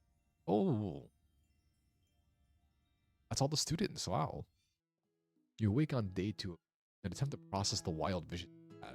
Were they memories or premonitions? And then there was that secret ingredient that Colonel Sanders went ahead and told you about, right? Not much of a secret here, huh? He trusts us. He's let his guard down culinarily and emotionally. It's probably just because he already trusts you so much. Sure, that makes sense. We'll go with that. You meet up with your bestie. What about my new bestie? My new bestie, the Colonel.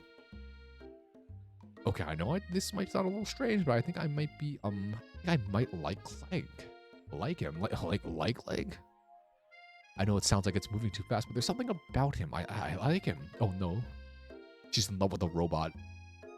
She's a woman from the year 2105.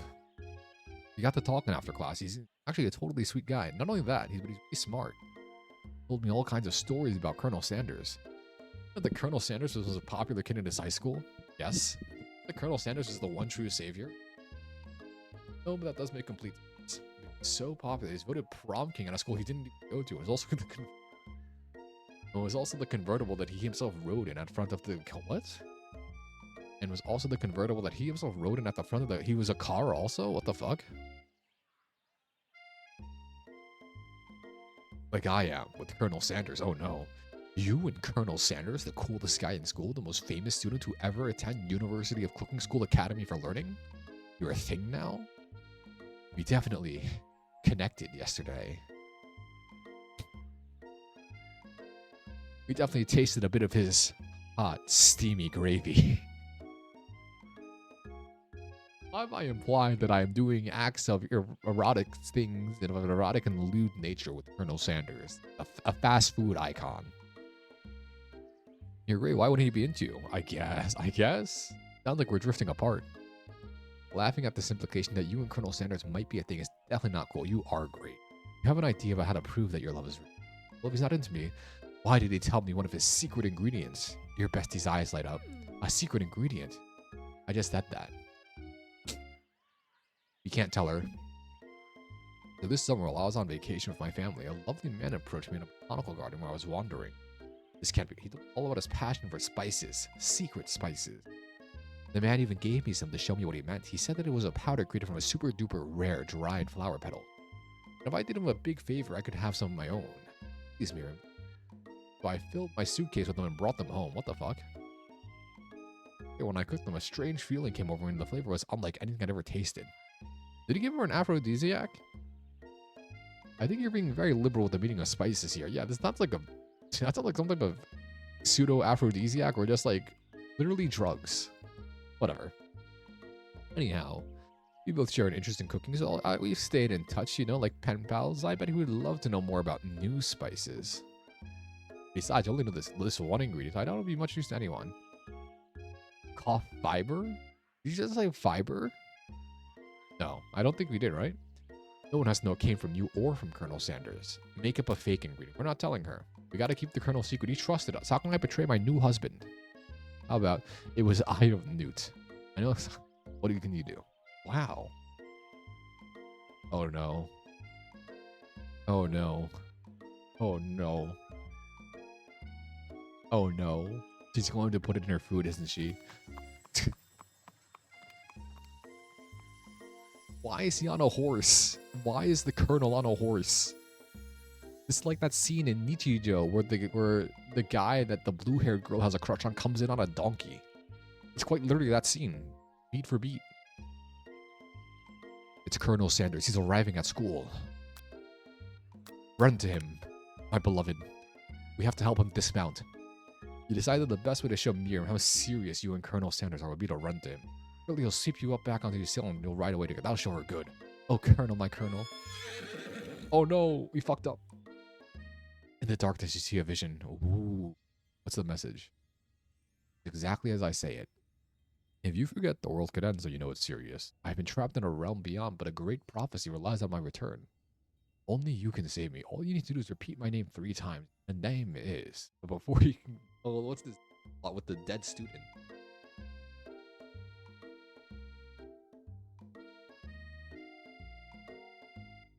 He roused you back to life with a satchel of secret spices. Or is that just his natural seasoned musk? Why is he stupid, sexy Sanders? That's just. Compliment the craftsmanship of his horse's shoes. Maybe you're riding a horse. Could be running up the animals. You don't know. Say who was in the wrong. That Colonel Sanders is pretty true. That horse has beautiful shoes. They're well made. You can tell they're made of metal, good material. Smooth and sturdy they were when they were pressing into my. That's nice, dear. No one truly. It's good craftsmanship anymore. I knew he'd have. And with that, Colonel Sanders disappears into the school, leaving you and Miriam to follow. You enter the classroom, you can see 2 rivals, Ashley and Van Van. So you counterfeiting recipes bad, experimenting with restricted ingredients bad, summoning a demon bad. Maybe you got duped. And the secret spice guy was just Van Van.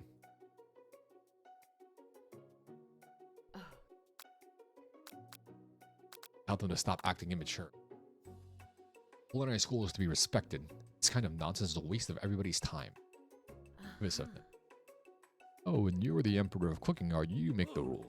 Sure, a good meal if I ate you? I don't think meals could eat people. The best chef in the world takes more than just culinary skills. It takes creativity. It takes panache. And it doesn't hurt to use a little evil. The 12th secret ingredient. Evil. You finally get a look at what it was they were hiding, and you instantly recognize it. It's a book. Who's Borgo? I don't know what you're talking about. This book is a family heirloom, and its contents are secret. You notice they haven't just been studying the book. They've got Pop pinned to the wall, and they're tossing potato skins at him as he tries to catch it. Are they like doing some demon ritual sacrifice for playing? Mike must be running late. He's in such a hurry that he rolls right over Van Van's meaty foot. Hey, watch it, you bucket of bolts. You watch how you talk to him. He didn't do anything. He did kind of run over his shoe. I think watch it is a bit harsh, but like a little reprimandation's okay. Who do you think you're talking to? I've never heard such language, not even from a stand mixer. Womp womp. No, you. Why is he crying? Why is he crying? Why'd they give the robot the ability to cry? That's just cruel. Why can he feel so many emotions? The clank shocks Van Van, sending him flying across the room. Protect me, Colonel. These crazed men are about to come to blows. I think it must be over me. But I'm not interested in either of them. Is this supposed to be seductive? She just kind of looks like a psychopath. Like, those eyes are crazy eyes, no? Ashley said it's completely changed in an instant. She bats her eyelashes at Colonel Sanders. Surely he must know this is a ruse, right? But he's too kind-hearted. He knows. Even if he does know it's a ruse, he'll still help her. Gentlemen, get a hold of yourself. Save it for the arena. At least. Or don't. I don't care. I've got lofty career aspirations to focus on. What a job-oriented dude. He'll make me very wealthy. I'll be a trophy husband to Colonel Sanders. Maybe I can help you with your business plan. Just then, Sprinkle arrives to signal a true start of the class day. He's panting, which doesn't seem that abnormal. He's a professor, but he's also a dog. Take your seats. I apologize for my late arrival. I spent the morning chasing a car all around town, and my tiny legs are very, very tired. But I'm here now, and I hope you're ready to learn. Something has me in a trance. It's the scent left on you from Colonel Sanders. Our embrace. The faint imprints from our embrace and our closeness. Licks your face. Down, boy, down. Aufhoppen. Aufhoppen. Is he speaking German? What does that mean? Aufhoppen. German English translation? I agree. Overview, top up, trip, top. I don't know. Down? Heel? I guess it's like the equivalent. I honestly have no idea. That command shouted by Colonel Sanders has snapped Sprinkles out of his trance. I wonder what's up with that. Sorry, I got a little carried away. After he catches his breath, Sprinkles regains control of the classroom. Without further ado, we'll reveal a global history of my favorite fowl, the chicken. You want to pay attention to the lesson, you truly do. Which is why in 1776 at the Signing of the Declaration of Independence. It was a chicken who first signed the name. John Hancock. Can't help but daydream about Colonel Sanders, and you miss most of the important parts. When you come to, Sprinkles is holding a tray and food. Well, a simple platter. What do you want? Which item do you want to sample? I think we'll sample a dog biscuit. Because of the shape it's baked in, you assume the dog biscuit is the treat made by Sprinkles. An example of his own culinary talent. Perhaps you reach out for it when... Oh! We did an oopsie. We did a big oopsie. Your apron is left in tatters. The entire class looks on in horror as you fall unconscious from the embarrassment. Can this be the end? Getting between it. The options are significantly more difficult than before. Try again. What? Did I die?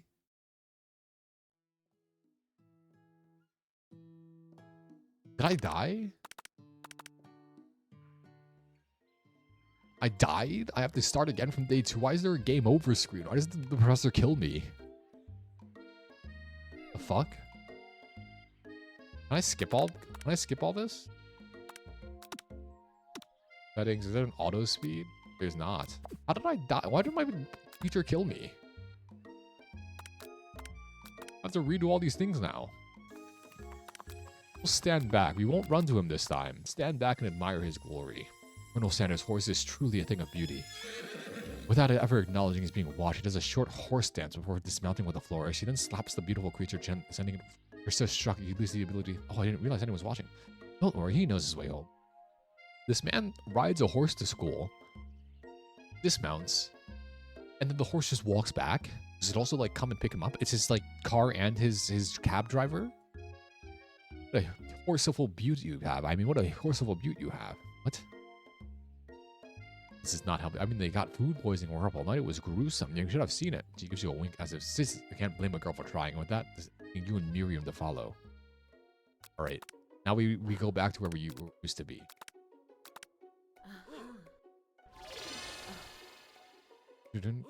We have to go to the sampling section. What are we going to sample? A shimmering pepper. Why not? A brightly colored pepper. It sparkles in the most eye-catching way. Oh no, did we die again? This guy again? No, we don't die yet. You must avenge my death and fulfill your destiny. All you must do is, we have to know his name. Well, we don't think we ever know his name, I guess. Bill Cough? The prophecy. Oh man, you fuck up to invite everyone staring at you. Oh, it's gone forever. Jeez, I should better pay attention. Someday? Oh no. The level of theatrics of these two is off the chart. Demand they stop wasting everyone's time. We won't engage with them. This is how you don't get bullied in school. You just ignore them. Yes, well, not with me. I'm on a personal journey to learn, to love, to learn, to love, and to love to learn. And then to love Colonel Sanders as well. Sure, why not? But definitely not to constantly battle. Stop getting your genres wrong. Don't you have some portable monsters to capture? I guess they are like a Team Rocket analog. But where's their Meowth then? I need to eat if I'm going to have the energy to sustain my education and pursue my dream of being a master chef. How are any of us supposed to get anywhere if we're constantly fending off challenges from every know-it-all with an apron? I brought my own lunch. You should have it. The energy you need to succeed. The fuck? Wait, this is like actually tiny food. I thought this was like a joke about... I guess this is kind of a joke about how fancy restaurants serve small food. And a tartlet for dessert. What the fuck? It only takes you about 5 seconds to eat Miriam's tiny food. That's what you needed for motivation. You know what? I've learned enough for today. Let's battle. Finally, a little sense. You breathe a sigh of relief. At least not until we turn on the timer. Oh, it always has to be a time battle, huh? Just then, a huge red light blasts you in the face, flashing the word timer ready. That's what I'm talking about. I stand corrected. If it's a battle you want, it's a battle you'll get. My bestie can't best the most of them. Oh my god, oh, that was a tongue twister. Throat massage. Like a diamond, I was formed under pressure, and now it's my chance to shine. You had his chicken, and you made mashed potatoes and gravy on day 1, and you're feeling like you're really impressed him again here too. It's time to boil some water for the potatoes. Oh, 100C. That's right, but how would you have gotten into the school without knowing that? Winner gets to rub my furry belly. Why is this teacher... If this were like a human teacher, and it was like, the winner gets to touch me, wouldn't that be like sexual harassment? Going to need to season this chicken before you cook it. You don't know Colonel Sanders' recipe exactly, but you have an idea. 11 herbs and spices. But at least you're headed in the right direction. Tail wagging intensifies. Now that you've got some basic steps going, it's time to elevate your craft. What state of mind offers the most favor? Trust. That's wrong. Oh no. Next question. Your classmates are rooting for you, but Ashley is simply stronger, faster than you. You better pick up the pace if you want to survive. Never forget where you came from. Every day you meditate on his advice and draw energy from that place. Oh no. God. A small town where big dreams are born. Aru. Oh shit. I didn't read it. I believe in you. He's actually cheering you on. It's Colonel Sanders. Oh shit. We're losing. No. Oh, they're too horny. We're too horny thinking about the Colonel. Like, we can't focus on the academics. You and Colonel's wedding vows. You really struggle. As the next station over, Ashley has already begun plating elements of her dish. It's colorful. In the pick of time, you toss your biscuit into a stand mixer as you do the crowd gas. Oh no, oh no, oh no. You might not have any hands, but Ryushi does, and a good chef needs to be touching the dough to know when it's properly mixed.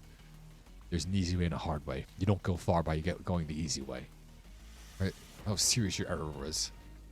You immediately shove your hand into the mixer. Isn't that gonna like fuck up your hand before it's over mixed? No. That's kind of fucked up to have in this game about dating Colonel Sanders. This battle is over. Look at your hand. You simply can't go on. Oh no. Is this supposed to be an intentional injury? Are we supposed to keep answering questions until we like get to entrance with Colonel Sanders and we just break our hand? This white chocolate dome, you'll find a wide array of delights, taking you on a journey of flavor that tastes good and tells a story of excellence. I was going to ask Ryushi to do the honor, but since you're injured, I'm afraid that pouring this creamer of delicate hot chocolate sauce might be too difficult. Oh no. No, she's cucking us. We're watching our man be stolen away right in front of us. Causing it to melt away. We're revealing the hidden ingredient. Is that a small food? Why is this so ornate? What is Colonel Sanders doing here with all these students preparing like fancy-ass Michelin star food? Perhaps not impressed that he dips his finger in the chocolate sauce. Simplicity isn't your strong suit, is it, Ashley? He's insulting her. Oh, you. As he places a sauce-covered finger, Ashley leans over and whispers something into his. A dab of sauce sticks to his mustache. We're getting back with our man. Colonel Sanders recoils and brushes you back. This goatee is just, it's also functional. I was saving that flavor for later. What do you mean you're saving that flavor for later? Do I have to start again at day 2? Did I fuck up again? Why are there game overs? Demand they stop wasting everyone's time. Okay. 100 degrees Celsius. Yes. 11. Yes. What state of mind? Gratitude. Yes. A small town. Good. Sizzling. No, it's not. Next question. Cheering for us. Blowing you a kiss. What a hunk. Wedding vows. Alright. We break our hand. Yeah. We know. We made the... Why do they have game overs in this? I don't like it. Just make me have, like, lose relationship points with the Colonel. I have to internalize the rage I feel and just watch myself get cucked by this whore? Ah. The flames cause your eyebrows to catch at fire and turn to ash, and they fall off of your face, which means people will have a hard time understanding your emotions for the rest of the semester, perhaps forever. Not to mention your crispy fried brow. You run to the quad to be alone. He's probably here to tell you that he and Ashley are in love. I've decided to get married. And he won't even ask you to cater his wedding because you're a terrible chef and an awful person. You try to hide from him, but he approaches you directly. I know you're hurting right now. Not just from the devastating loss, but from the run-in with the mixer and that small fire. We should get that checked out. We do have a wide array of physical injuries that we need to get looked at. I'm a loser. I'm not fit to fill your fryer. I'll never be a master chef. Failure is a part of life. Not just for you, but for all of us. You think I've never failed at anything before? That's exactly what I think. Well then, think again. I wasn't always the man you see before you, enrolled in culinary school. Incredibly handsome, successful, and motivated. Well, handsome, sure, I was born that way. But I've walked other paths and arrived at dead ends. I was passionate about life, but I failed as an obstetrician? What is an obstetrician? Is that like a... Is that the one where you're like a health person? Obstetrician. What is obstetrics? Childbirth? Where he was going to make people give... He was trained in helping people give birth. What the fuck? I was passionate about justice, but I failed as a lawyer. I was passionate about livestock, but I failed as a mule handler. That one was especially humiliating. Mules can be so cruel. I didn't know. People see my delicate ribbon tie and my well-kept beard and assume that I've got it all together, but which is true now, but it always hasn't been. Sounds like this guy could really use a hug. I resolved then that I was going to amount to something. No amount of hours, labor, or money would deter me from giving the best I had to give. As Colonel Sanders changes focus, you can see something ignite inside of him. A burning passion. One has to remember that every failure can be a stepping stone to something better. My new dream is pure. It's honest. It's something that a humble man in a crisp white suit can be proud of. I will create a new chain of chicken restaurants that will bring joy to the entire world and make up for my past misdeeds. What are his past misdeeds? Is he a criminal? I thought his past misdeeds was like not being immediately successful at everything. Yay! Just as your moment grows intimate, you're interrupted by a threatening, shadowy presence. It's the Spork monster again? Has he learned? Sporko, the Spork monster, is here to fight a hero. Oh, so the book belongs to the Spork monster. Well, we're twins, so not really. It's exactly equal in every way. Well, why do you ask? He's already on the same page as you. Are we gonna like collect these forbidden books and then read some ancient magic and summon some weird Spork demon? Since I got these pointy teeth and claws, all the better for enjoying tasty food. You like the, don't we all? Were you befriending the monster? Jump on this. You're much nicer than the evil student who once upon a time turned me into this creature. Stand here today. What? He was a human once? Well, no, as a chihuahua. Are there dogs? Are there? What do the cats do then? If there's like a dog teaching a dog that turned into this Spork monster, then what happened to the cats in this world?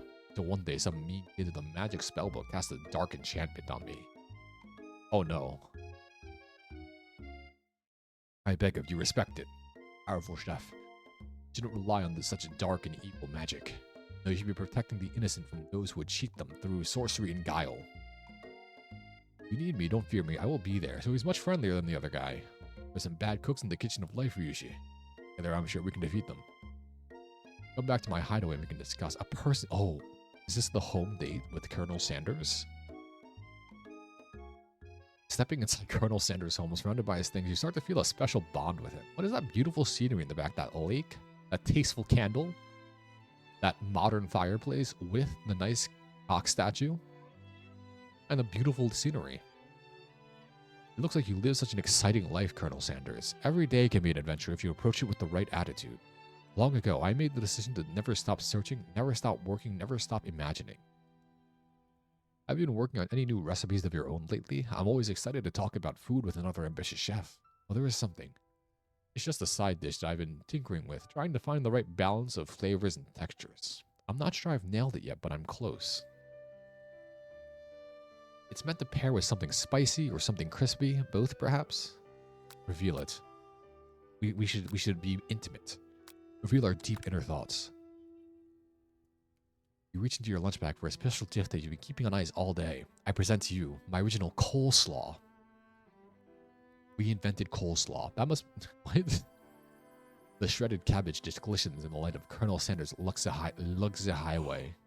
Magnificent. Together you chow down the creamy slaw until just a spoonful remains in the bowl. Do you mind if I hold on to the last bite? I'd like to have it around so I can admire its taste later. And think back on this moment. It's a memento of our encounter, of our erotic, sensual, steamy encounter. You could offer to make him more, but he seems like a very sentimental kind of guy. Sure, why not? Please make yourself comfortable. I'll be back in just a moment.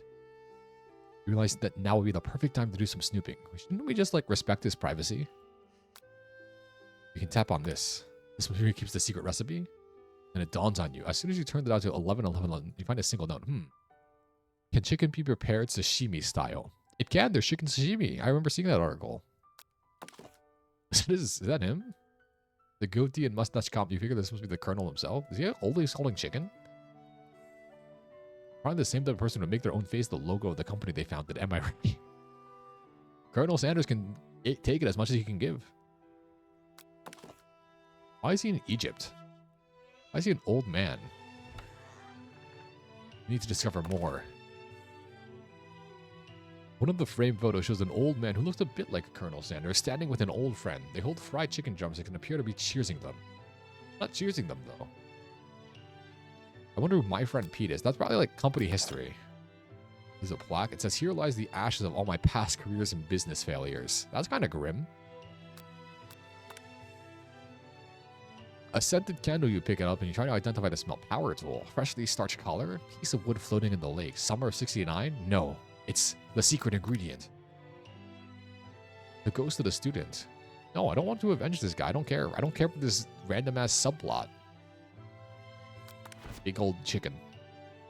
Taxidermy? Must have been important. The true state bird of the great state of Kentucky. A poem. Oh, it's got a little bit of his hair. Can we steal that and do some voodoo? Oh, I just realized that like his past careers they talked to us about. Obstetrician, lawyer, and like animal breeder or whatever it was. They probably were actually like the actual colonel's past ambitions. What the fuck? Find a row of his signature white suits hanging within. You take one off the hanger and try it on. The jacket is a bit big for you, but it's soft and comfortable. You give yourself a deep hug, breathing in his scent. They say that home's where the heart is. Is this what they meant? He has a new dish that he's been working on. Blah, blah, blah. I don't usually loan those out, but I must say, it does look good on you. Oh crap, he sees us. You fess up and tell the truth. You confess. I think I developed feelings for you. I might be developing feelings for you too, but I'm concerned. I can't let anything get in the way of my dream. No. But the thought of leaving the colonel in the midst of such an emotional breakthrough gives you pause. You stop yourself. Colonel. Yes. I honestly think this may be the beginning of something wonderful. I think you're right. We should take things slow. You talk late into the night, interested to slumber. We sleep with him, technically, kind of. Today is the day that could change the rest of your life. It's the last day of culinary school. It's what is his last secret ingredient? Cocaine. He also invented Coca-Cola. He's holding a gorgeously plated breakfast. What is it? Fried chicken? It's a simple breakfast I would just whipped up. Of course it is. So, would you say that we're the perfect match? How presumptuous. My cuisine and your taste buds, that is. Flatter him. Such confidence, such grace. Could he be the world's greatest gift to cookery? Flatter him. You know, I think we might be a great team. A single tear begins to pool down in the corner of his eyes as he gazes out the window. With the right business partner. I know I can't fail. Business partner? Could he be talking about you? This is more... A business partnership is more erotic and also more intimate than marriage.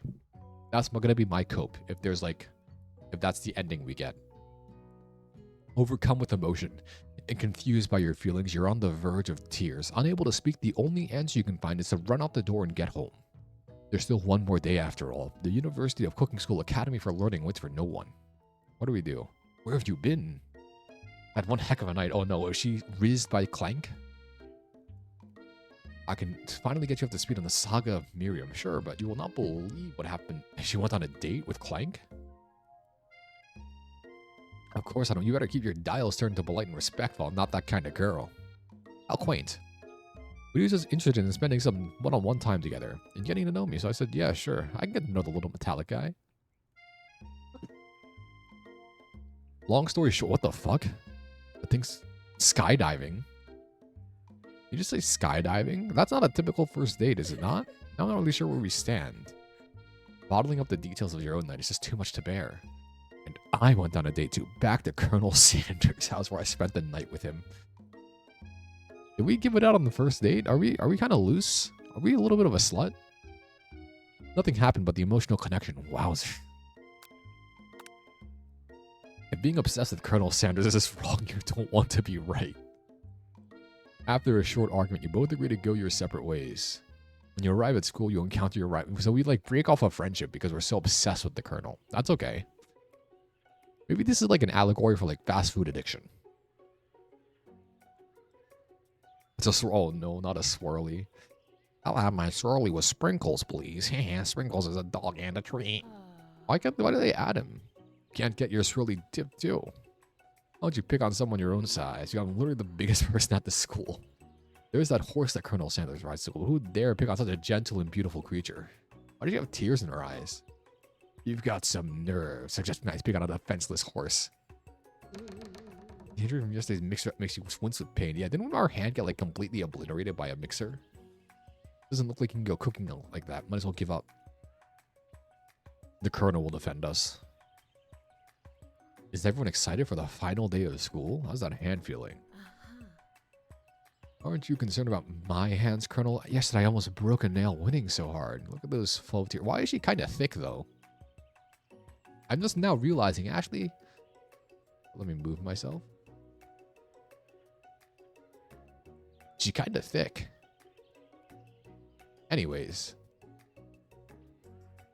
The Colonel's thicker, I know.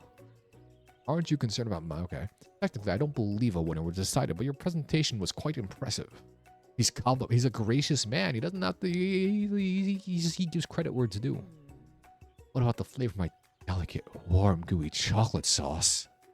It was clear that you're passionate about how your food is received.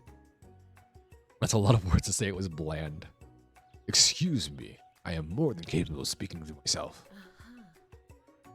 I'm always interested in discussing the fine art of fine food. See you inside. In an attempt to distract yourself from how you slighted, you feel by that interaction. You take out the spell book you recovered and start flipping the pages. Oh no. Is that book? It appeared to be some sort of grimoire, but I don't really believe in that magic. But it is a book of spells.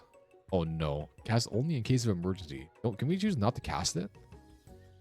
I'll probably hope we focus. No, we can't erase him. Like, not rooted in dark magic. Like, maybe tie a string around your finger. Okay, fine. It is drastic, but desperate times call for desperate measures. No, we don't use it. Don't do it. We're not casting the forbidden spell. Sprinkles is already in the room. I feel like it would lead to a game over anyways. I want you all to know I feel something with dog movement coming on, but I assure you it's nothing to be afraid of. We wait to see what happens? Let's give him the homework. He needs a snack. I apologize for the outburst. I know it seems cliche, but not much in this world satisfies like ungraded work. My Ryuji, you were studying something with cinnamon. I have been sitting in on a lecture series about the art of cake baking. How insightful. The adult is indispensable wisdom. Miriam's love drama spills over into class. Sprinkles, what the fuck? Oh no, are they like making out in the back? I told you to save it for after class. Roam from a plane strapped to a stranger? Are they having love trouble?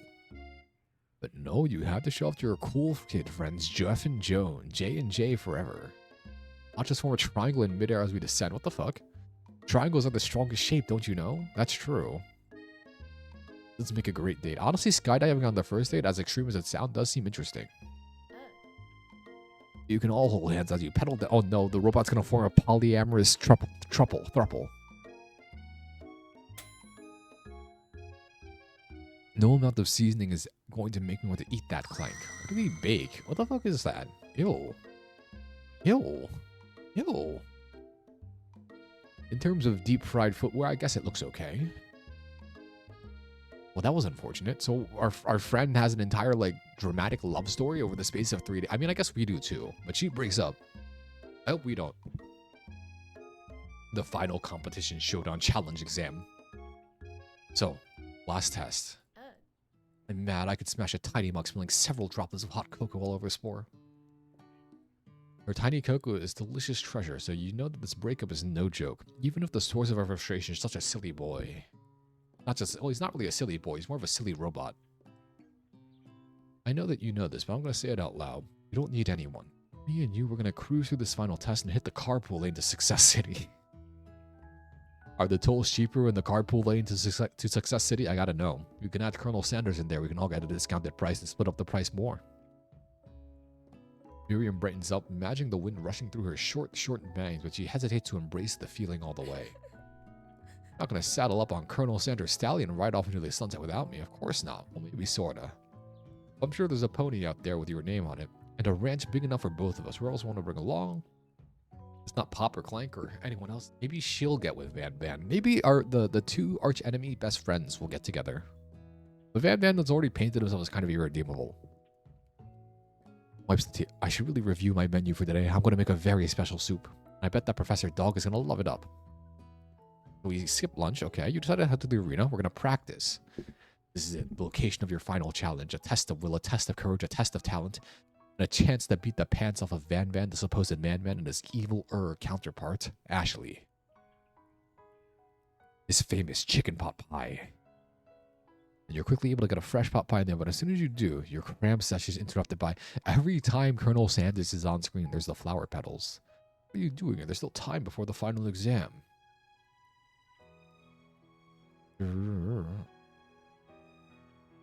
Oh, just taking it all in. I'm big into visualizing success. I'm looking at my station and picturing victory. Visualization is a key part to doing anything, I guess. I was hoping you were here cooking something delicious. You'd usually happily share your food with anyone who is hungry, but the last time you let Colonel Sanders get in your head, it cost you a cook-off. We still need to share. He's our boyfriend. He's our man. You decided it's time to put your cooking above your romantic desires, but that decision gets hard to stick to when that's up. We have to confess to him.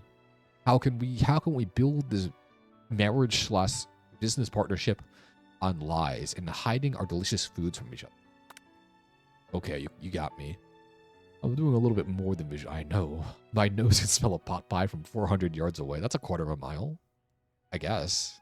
Not quite a mile away. A little less. Like a quarter exactly. Well, not exactly. A little less than a quarter. A quarter of a mile would be like 440 yards. That's an oddly specific distance, but you'd expect nothing less from such an oddly specific man. You knew it was a pot pie just from the smell? Not just a pot pie, but a chicken pot pie with a all butter crust and filled with herbs and spices. Oh no, is it burning? Ha, I can smell the helping hand of TLC. The moment of truth. Wow, it's beautiful. It's the best. Where does he get this chicken cane from? Why does he have it? I could eat this all day. The final showdown.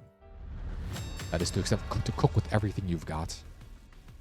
Mac and cheese, plus the pot pie you've been practicing. All KFC staples. What are they? They're gonna cook more fancy ass food, aren't they? They're gonna lose the fucking KFC staples. Miri and her giant magnifying glass and several sets of tweezers. Original. There was a trademark. I saw the trademark. The intensity in the room starts at a full 10 out of 10 with a frenzy of action. What are we gonna do? Are we gonna combine with Colonel Sanders? It's not a team battle, but still. Egg wash. Best friend bastard blaster. Basting was she basting us? His pectoral says he chops up in a sear turn. Why is he so gourmet? Let's rock and roid. Shallow personality spatula. Oh my god. Not that shallow. Is there a reason she hates us? Do we ever get like any lore exposition? Like a lore drop on why she hates us? You know, the Clank learned English. It's the singularity as was foretold. What? Or the appliance uprising will take us all. Isn't like the fact that there's an appliance in a culinary school already concerning enough? Why are we now concerned that Clank is here? He already has something about the sentience. The learning English is not like the sentience part. It's like the being able to be an autonomous figure. Self-destruction. Oh no. Oh no. She's gonna use dark magic.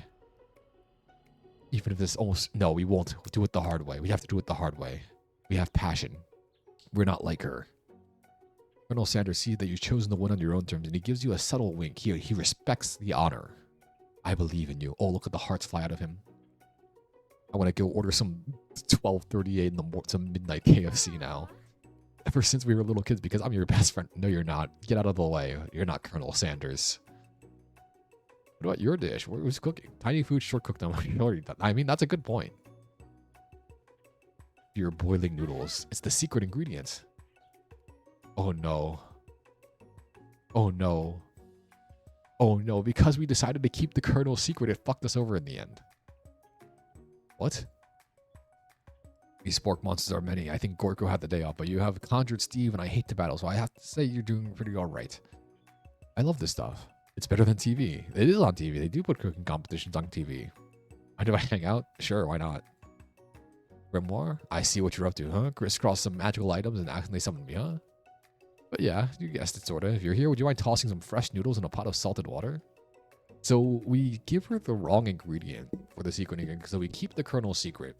And in return, we summon, like, a spork monster to assist us in the cooking. You should watch from the stand. I really need to focus on the I understand. It's kind of like that time in Monster School that I thought, what the fuck? Summon extra power.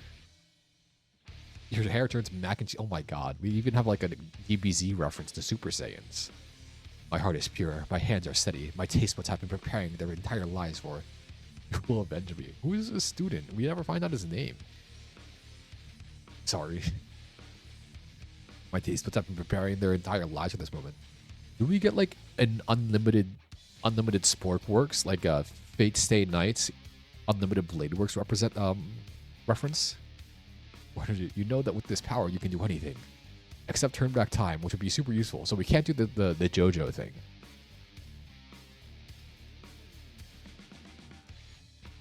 I'm truly impressed. You've been thinking on your feet and rolling with the punches. I'm here to help. You gain a side character. All you've managed to make is mac and cheese, and the time is almost up, so you're going to need it. But Colonel Sanders, what about the test? What about you? Following the rules has never really been my thing. I follow my heart. He's so cool. What a guy. You reveal the most delicious fried chicken tenders you've ever laid your eyes on. And besides, sometimes unexpected combinations can have surprising effects that surpass their individual efforts. The fuck? Are you suggesting? If we combine forces, we can perform the perfect food union. We're going to perform Food Voltron. With time expired, it's the moment everyone has been waiting for. A handful of students stand tall, but the class seems incomplete. It seems we're missing some students. Pop and Clank, they're dead. Oh no, he's flying. What happens? Okay, so he's been wedgied. When someone asks for a wedgie, who am I to refuse? I thought a wedgie was a salad. I mean, there was no such thing as a wedge salad. I can't feel my legs. Oh, wait a second. Pranks Clank. Clank explode? He said he was initiating self-destruct. Oh no, he dies.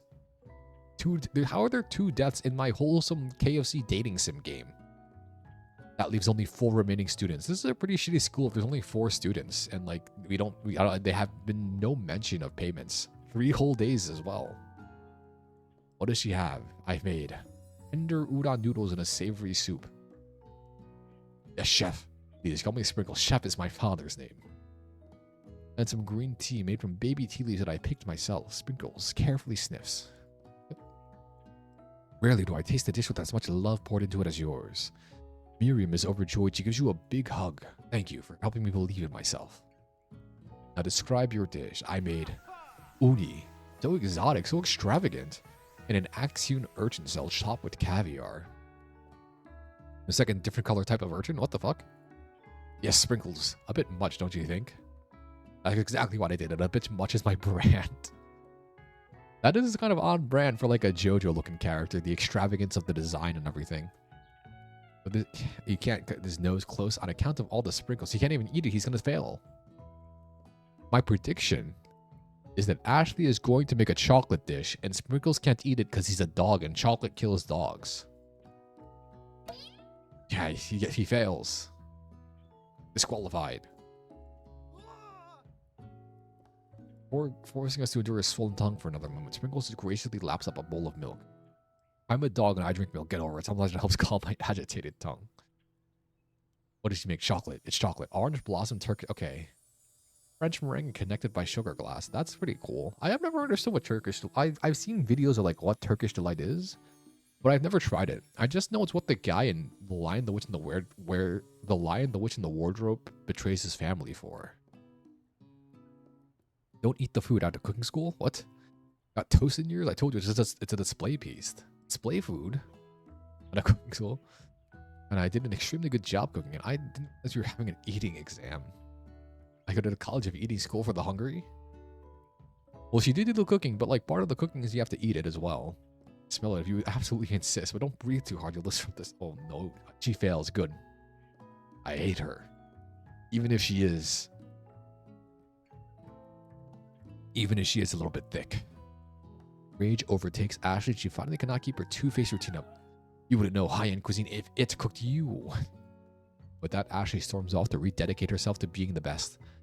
But this time without being shackled by trying to be fake nice and liked by everyone. This isn't the... Oh, she's actually... This isn't the... I would have gotten away with it if it weren't for you and your meddling colonel. So, the final cooks. Chefs. Mac and cheese. Mac and cheese with fried chicken. Did they make this at KFC? I'm gonna have to try it. A literal drum roll, please. You give me this thing, and completely blow me away. In my 49 years of this dog is 7 years old. Our cooking is being graded by a 7-year-old dog. So delicious. In fact, not everyone passes the class. You pass, and you pass. We saved culinary school. You win. The new menu item is so impressive. Even the Van and Ashley are drawn back in by its magnetic fragrance. Marcos declares that you have passed. Everyone has passed. They were supposed to be more battles, but come on, how could they be better than this one? Oh no, it's prom. Oh no, he's a chef, a dog, and a DJ. He truly is a Renaissance dog. Oh, they have alternate outfits? Wait a minute, that's a cute outfit. She still has the heart-shaped boob window, and he's just like, oh damn. He's fucking strong as fuck. Not another haunting. No ghosts allowed. It's clearly written in the school's bylaws. A guy died and nobody ever got arrested. There's like a literal manslaughter in the school. It was all a trick to get you to finally notice me, and we still did not care about this like B-plot dude. The spork monster is no more. The party monster. Miriam's in some overalls. A red carpet rolls out across the floor of the ballroom. It's like a Hollywood movie premiere. Who could command such an entrance? It's Pop. He looks exactly the same with a crown. We figured it was the least we could do for the school's dean. He's a Nepo hire. He's got in through legacy. That makes a lot of sense. The son of Chancellor such and such. It's Clank. Oh, he lived. He didn't die. I can reveal my truth. Wait, what is his truth? Wait, he's an alien, not a robot?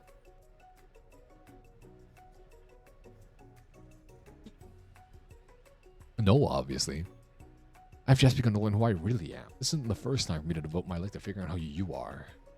That's a good point. She's mature. She's not like us who gets stuck up on our first love. Colonel Sanders. Humans are weird. Oh. Colonel Sanders in a casual outfit. So mature, so cool.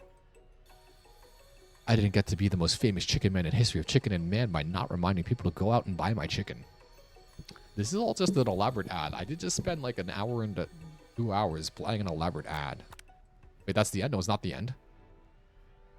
What are you doing sitting all alone? Oh, you know, just waiting for the right person to ask me to dance.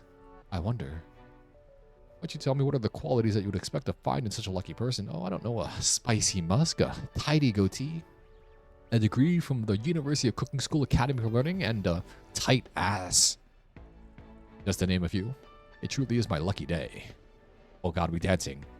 And once my 100... So does he already own the franchise in this timeline? I guess he does. Sweet, we'll work together and play together.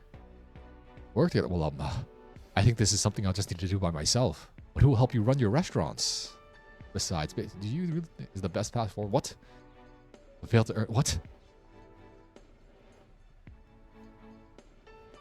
We won over his love, but not his respect? I'm sure that you'll find your place eventually, and along the way you'll have me by your side. The end?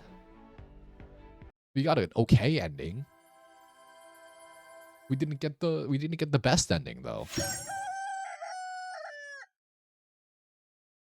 How come he doesn't respect us as a we have the same degree that he does? I can load game. Now I can. All right. back. My voice is dying. I'm gonna call it here for today. And plus, I didn't prepare any other dating sims. I just had the fish one and the Colonel Sanders one, and I was gonna look for more if I was feeling up to it. But my voice feels fucking terrible. I have this raspiness about me, so I'm gonna call it here for today. Tomorrow I'll try to stream. It should be blasphemous. I should be able to, because even if I have to be like silent and not yap as much, that should be okay. Maybe we'll see. But thanks for sticking around. Thanks for stopping by. Hope you have a good night. Tomorrow, blasphemous, 10 p.m. EST, hopefully. Unless I'm just like dying of my sore throat. Have a good night. Happy Valentine's Day. But I guess it's not Valentine's Day anymore, but who cares?